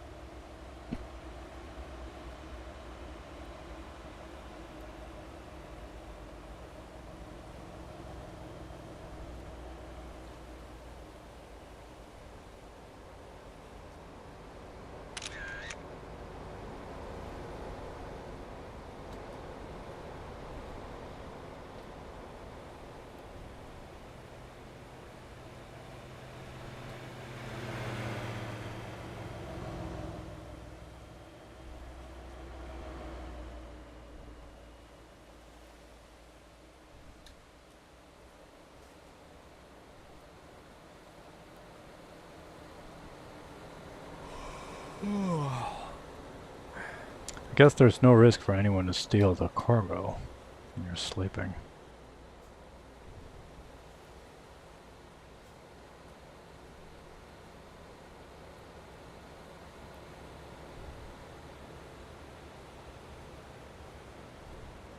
That's not a part of the game. It would be kind of... You gotta find a... That would be a minigame in and of itself. Just find a place that looks safe enough.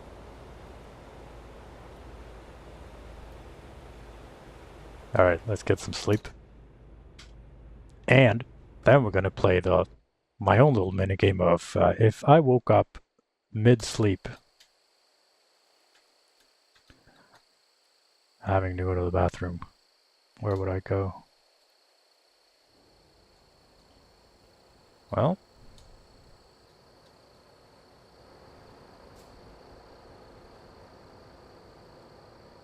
I will go right here.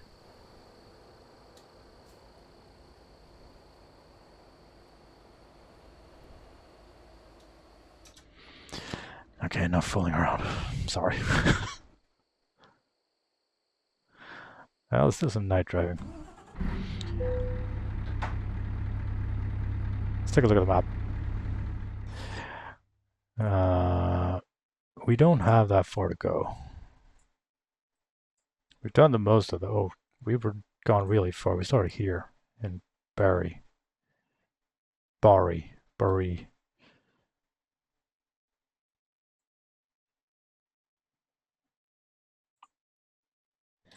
ETA real world time is 17 minutes. You're doing great. Let's find another question.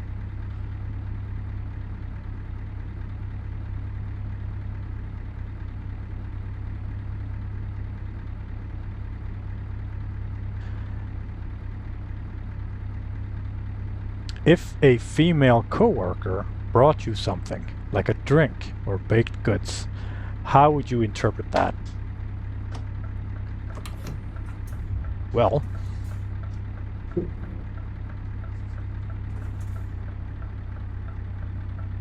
when this has happened to me,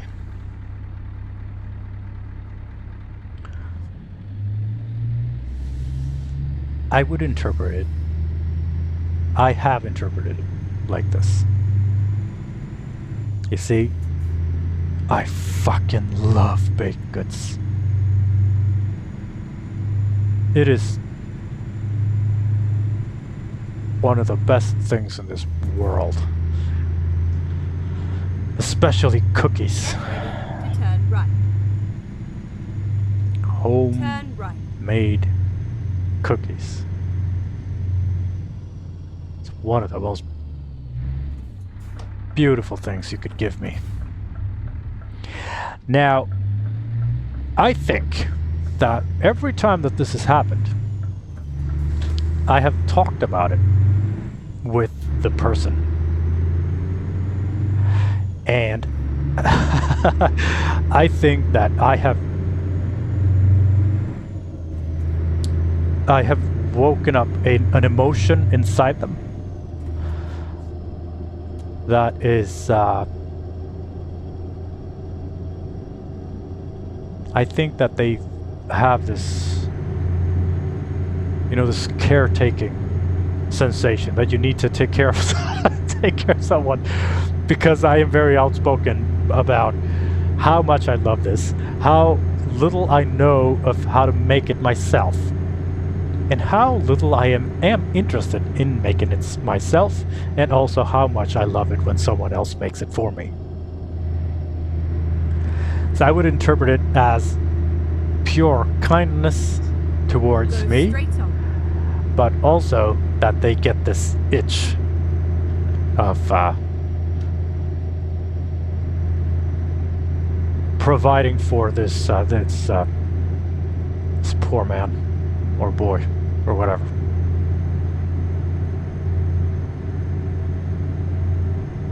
Go straight on.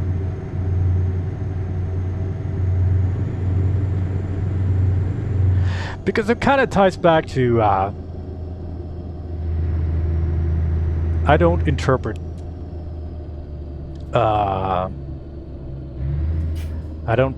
it as someone would be coming on to me or anything. I don't think that. Go straight on. I don't know, but I don't think that anyone would choose that approach. I could be wrong though. And all the women that ever did this for me was deeply in love with me, but I doubt it.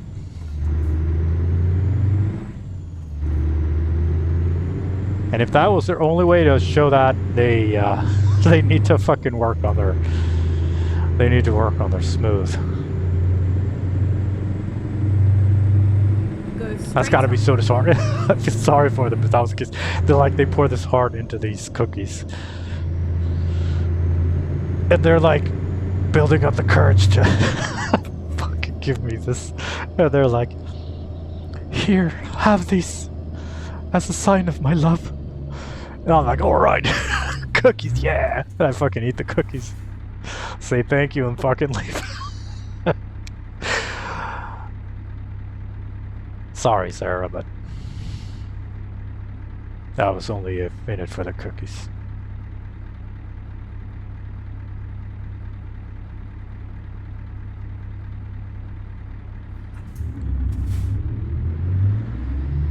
I love this game so much. It is, I can feel like, you know how WALL-E is, have you seen that movie WALL-E when he's charging? This charges me up. This is, and I think it's twofold. I think both the game, because I was playing this quietly, like without recording it and without talking over the recording. Just fine, and it is meditative, and it is fun. So it's partly that and partly just having this diary here. Love this diary. Love this thing. Okay, let's... Oh shit, I need to do this turn before I look at another question, because I am actually driving and looking at my phone. I should get a magnet. I should get a little fan, you know, a car fan. Oh, this doesn't have... Oh yeah, like my phone is here, like this. Like this. I should get that on my desk.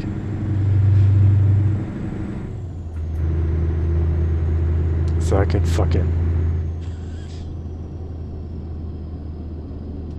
look at my phone and drive at the same time.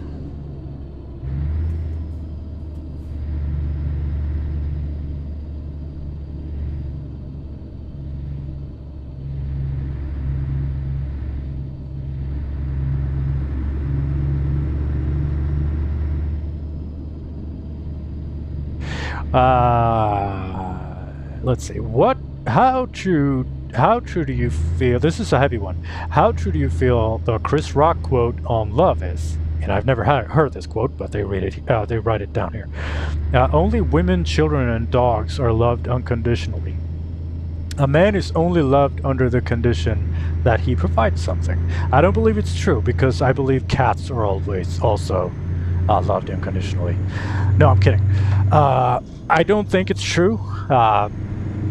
It could be a culture thing. I am European. I am Swedish. Please watch the and I feel that my wife and my children I feel that I have unconditional love from them. Caution. Please mind the speed. I do not feel that their love for me is a transaction that I have to earn.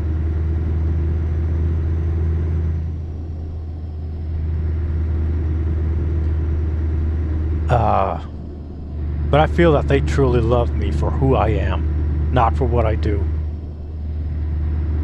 Of course, they love what I do as well, because at least I think I am good to them.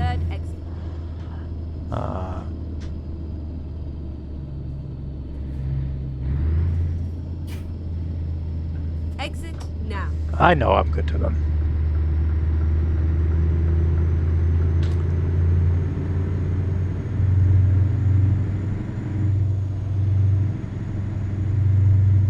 So I don't believe... Take the second exit.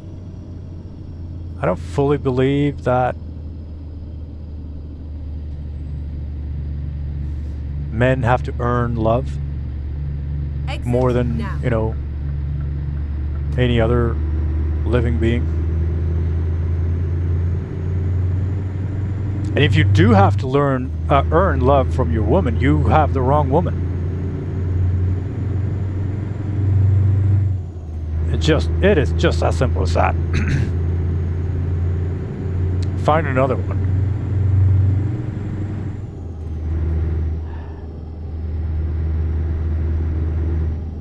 Like the dynamic of men's role in a relationship and in a family, it is problematic for sure, and it is not, you know, easy when it comes to expressing your emotions and you know, showing weakness without having consequence, and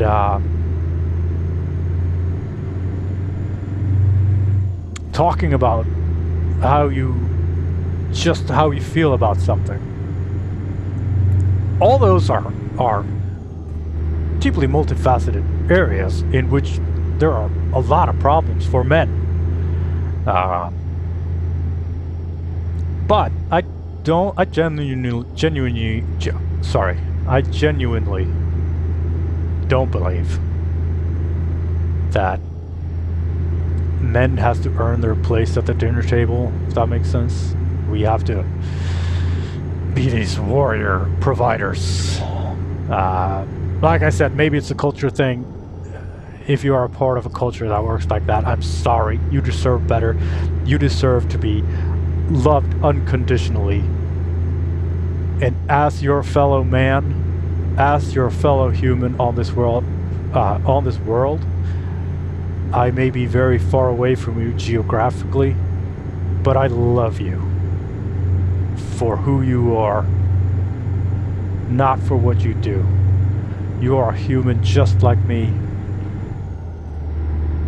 And with all the good in you and with all the bad in you, I love you. And you need to hear that, and you need to know that.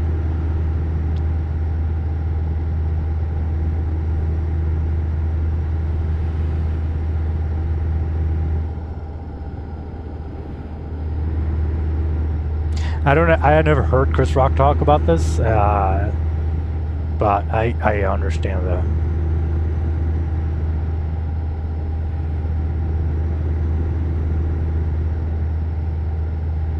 I understand the sentiment.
Okay, let's do another question. I got one that's a little lighter. I'm just looking for it here. Well,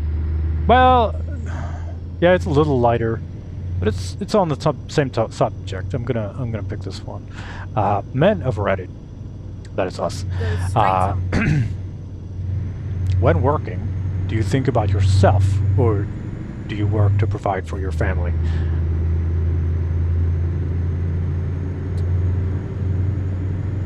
I feel like I kind of answered this already a little bit, but let's stay in this question for a little bit.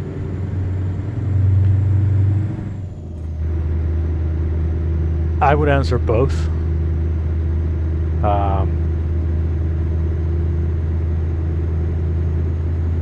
Like I said, I don't feel that I am the warrior provider.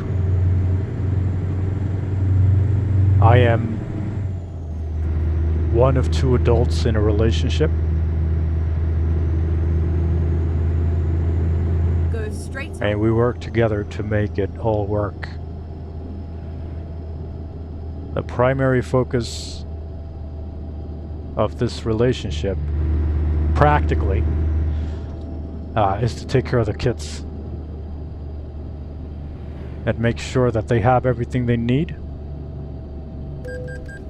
What? It says... Caution. Please watch the speed limit. I got another speeding ticket, that's why I got interrupted. Sorry. Yeah, I felt that I was going a little too fast, and then there was the radar thing and I panicked. Sorry, officer. I'm gonna try to make sure that doesn't happen again. Sorry, I lost my train of thought. What was I talking about? This relationship that I had with my wife. Our practical focus is to make sure that the family is well, that the kids are well. Like, I wouldn't go to work if I didn't have to. I mean, I enjoy my job, but I wouldn't do it for free, of course.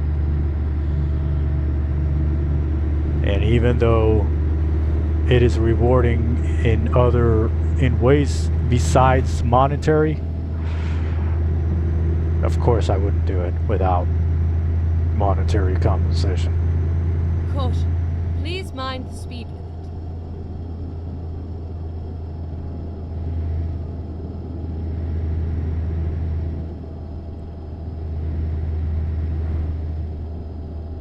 But I also feel that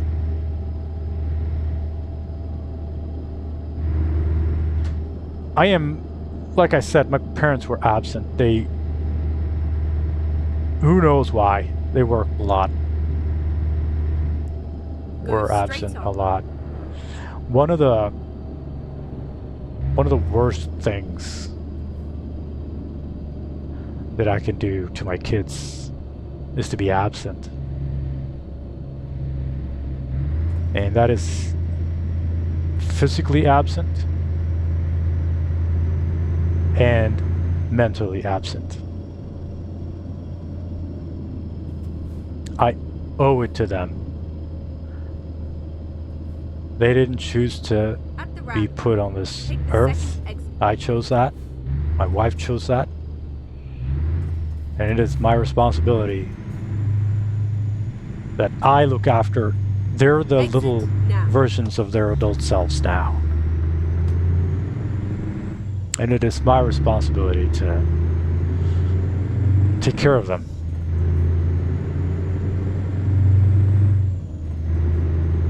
And that I feel all the time, not only at work. And sometimes I take half a day off work just to sort myself out. Because the kids not only need someone to pay for their clothes and heating bill. They need me to be in good shape physically and mentally as well. Just as much as they need someone to pay the bills, you know? Or whatever. So I owe it to them to be in good shape and to have the household in good shape. Doesn't have to be over the top. I owe it to them not to spoil them. And I owe it to them to be in good shape. I owe it to them to have a high quality home, you know? Exit now. With high quality people. So I don't think that working a lot. And I remember when I was a kid, my dad was never home. And he told me, I mean, he could come home from being away for fucking weeks. And I even though he has a heart of stone, I could tell that he was ashamed of being away because it was obvious how much he missed. And that asshole had the nerve to say to me that he's doing all this for me. As if money was what I needed. Yeah, I'd rather be fucking broke, live in a cardboard box with a dad. That is just bullshit. Self-serving fucking bullshit. So, I make it a priority to keep myself in good shape, physically and mentally. Not overwork myself. And make sure that, like, I do the things that I need to do.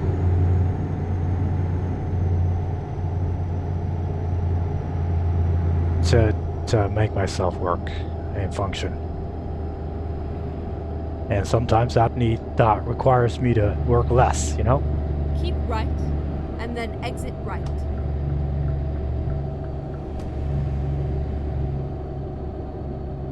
Exit right.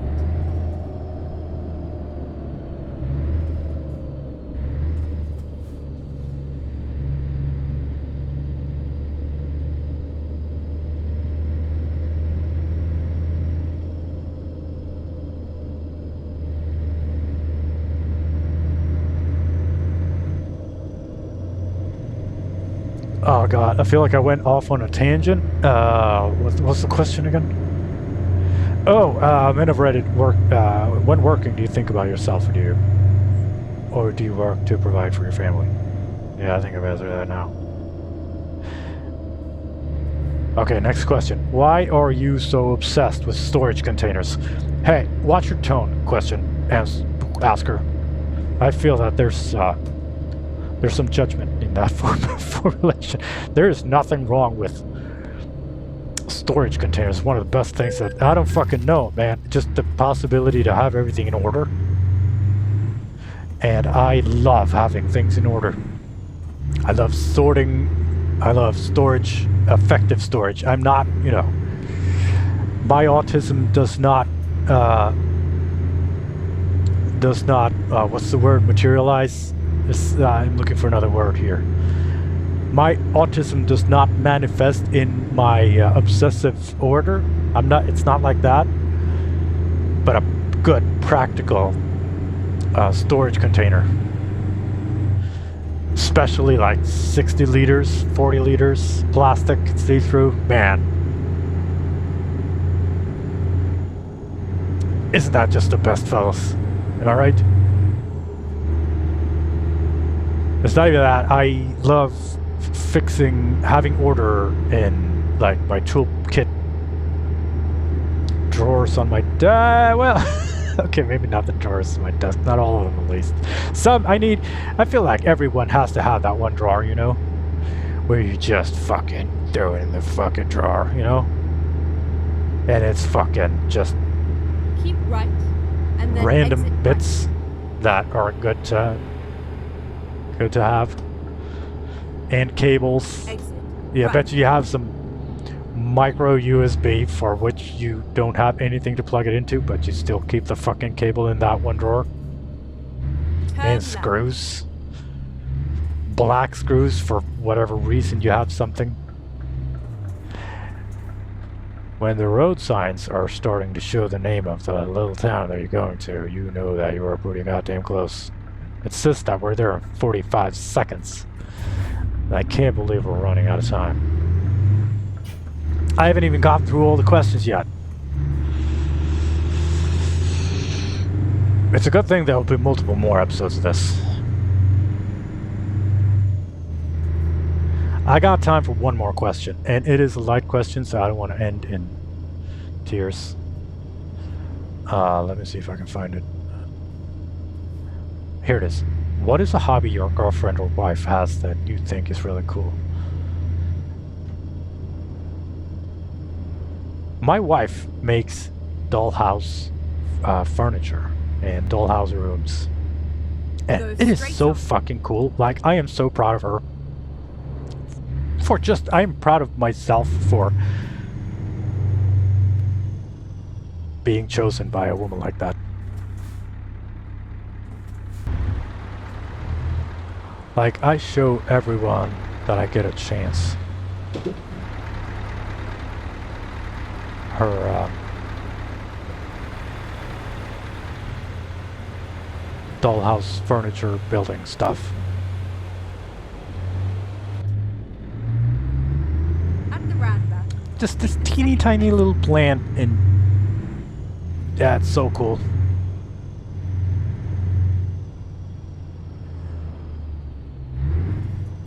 And historically, her and me, we used to play Warhammer 40k Exit together. now. And she built this Tyraniid army that was just so fucking cool.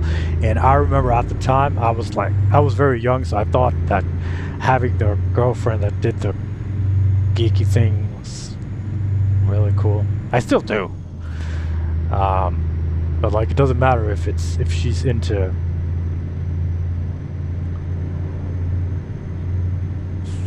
I don't know, leggings or makeup or whatever, girly stuff.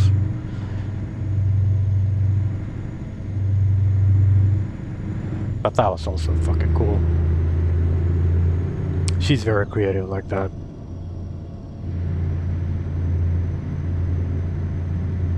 So we got this huge desk. I got my truck sim PC stuff on a teeny tiny bit of the desk, and the rest of this At the roundabout. majestic, gigantic, second exit. half a room desk. It is a L shape, so it's 2 walls desk. The rest of it is hers, where she works and builds her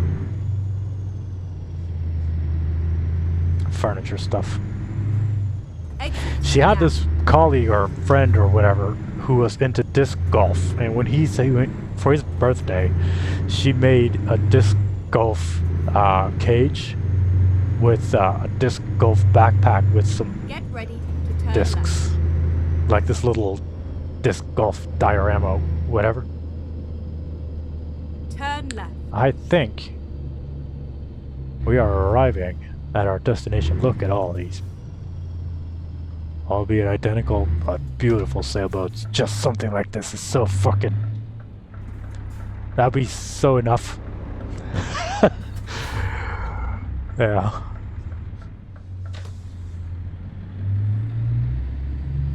Imagine all the money that goes through this. Just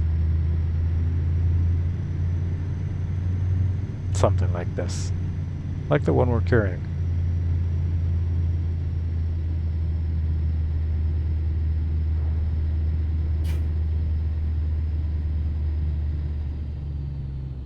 Let's see if we can find our drop-off point. Oh, it's right there. Doesn't look like it's gonna be too hard.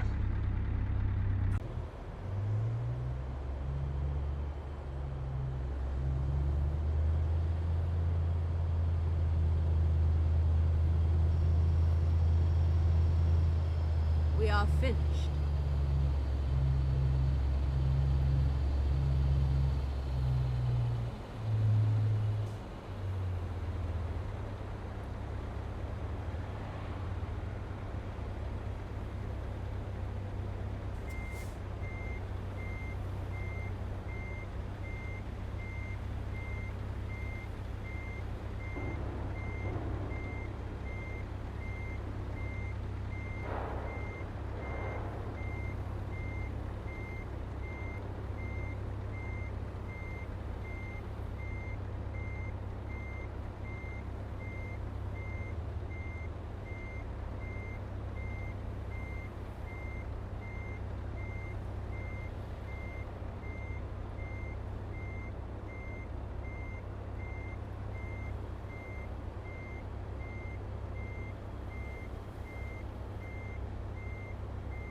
Alright. Total 2,044 kilometers, so pretty long ride. We used 30.4 liters of diesel per 100 kilometers for a total of 622 liters. That is not the best considering the cargo was so light. We were carrying this yacht that weighed only 7 tons. Sorry. Went from Bari to La Rochelle in France. Scania S is up at 216,550 of the 51 kilometers, sorry. Planned was 2,025 kilometers. The real was 2,044. I think that's as close as we've ever gotten to planned versus real kilometers. We didn't have any detours or anything like that, so I guess that's good. We went through some toll gates. We got 2 fines. That's speeding and speeding camera. Yeah, I feel bad about these. Should know better. It made us 91,735 credits. We don't even really know what's the equivalent of this. It is just 91,735 points of good. We paid some taxes, other costs such as toll gates and fines. The fuel cost was 1,213 credits, which made us a revenue of 73,560. Now, the delivery rating was 3.5 stars out of 5, which is not too good. Damage 5 out of 5 stars, so no damage. Distance was 5 out of 5 stars. Obviously, 2,044 kilometers is pretty long. Fuel economy was great. Fines 3 out of 5 stars. So mass also 0 out of 5 stars because we were so light. But it was a good run, for sure. So that's it for today's entry in the journal. I hope you had a good time. I did. I really did. I was nervous at first because I know I'm going to share this to a group of people that I don't know, and I don't know if they're gonna like it. We will see. I hope they do. So now we're in France, and I really like this trailer a lot, so I'm going to keep it and take some cargo from France that's fitting for this trailer. All right. You take care of yourself. Bye.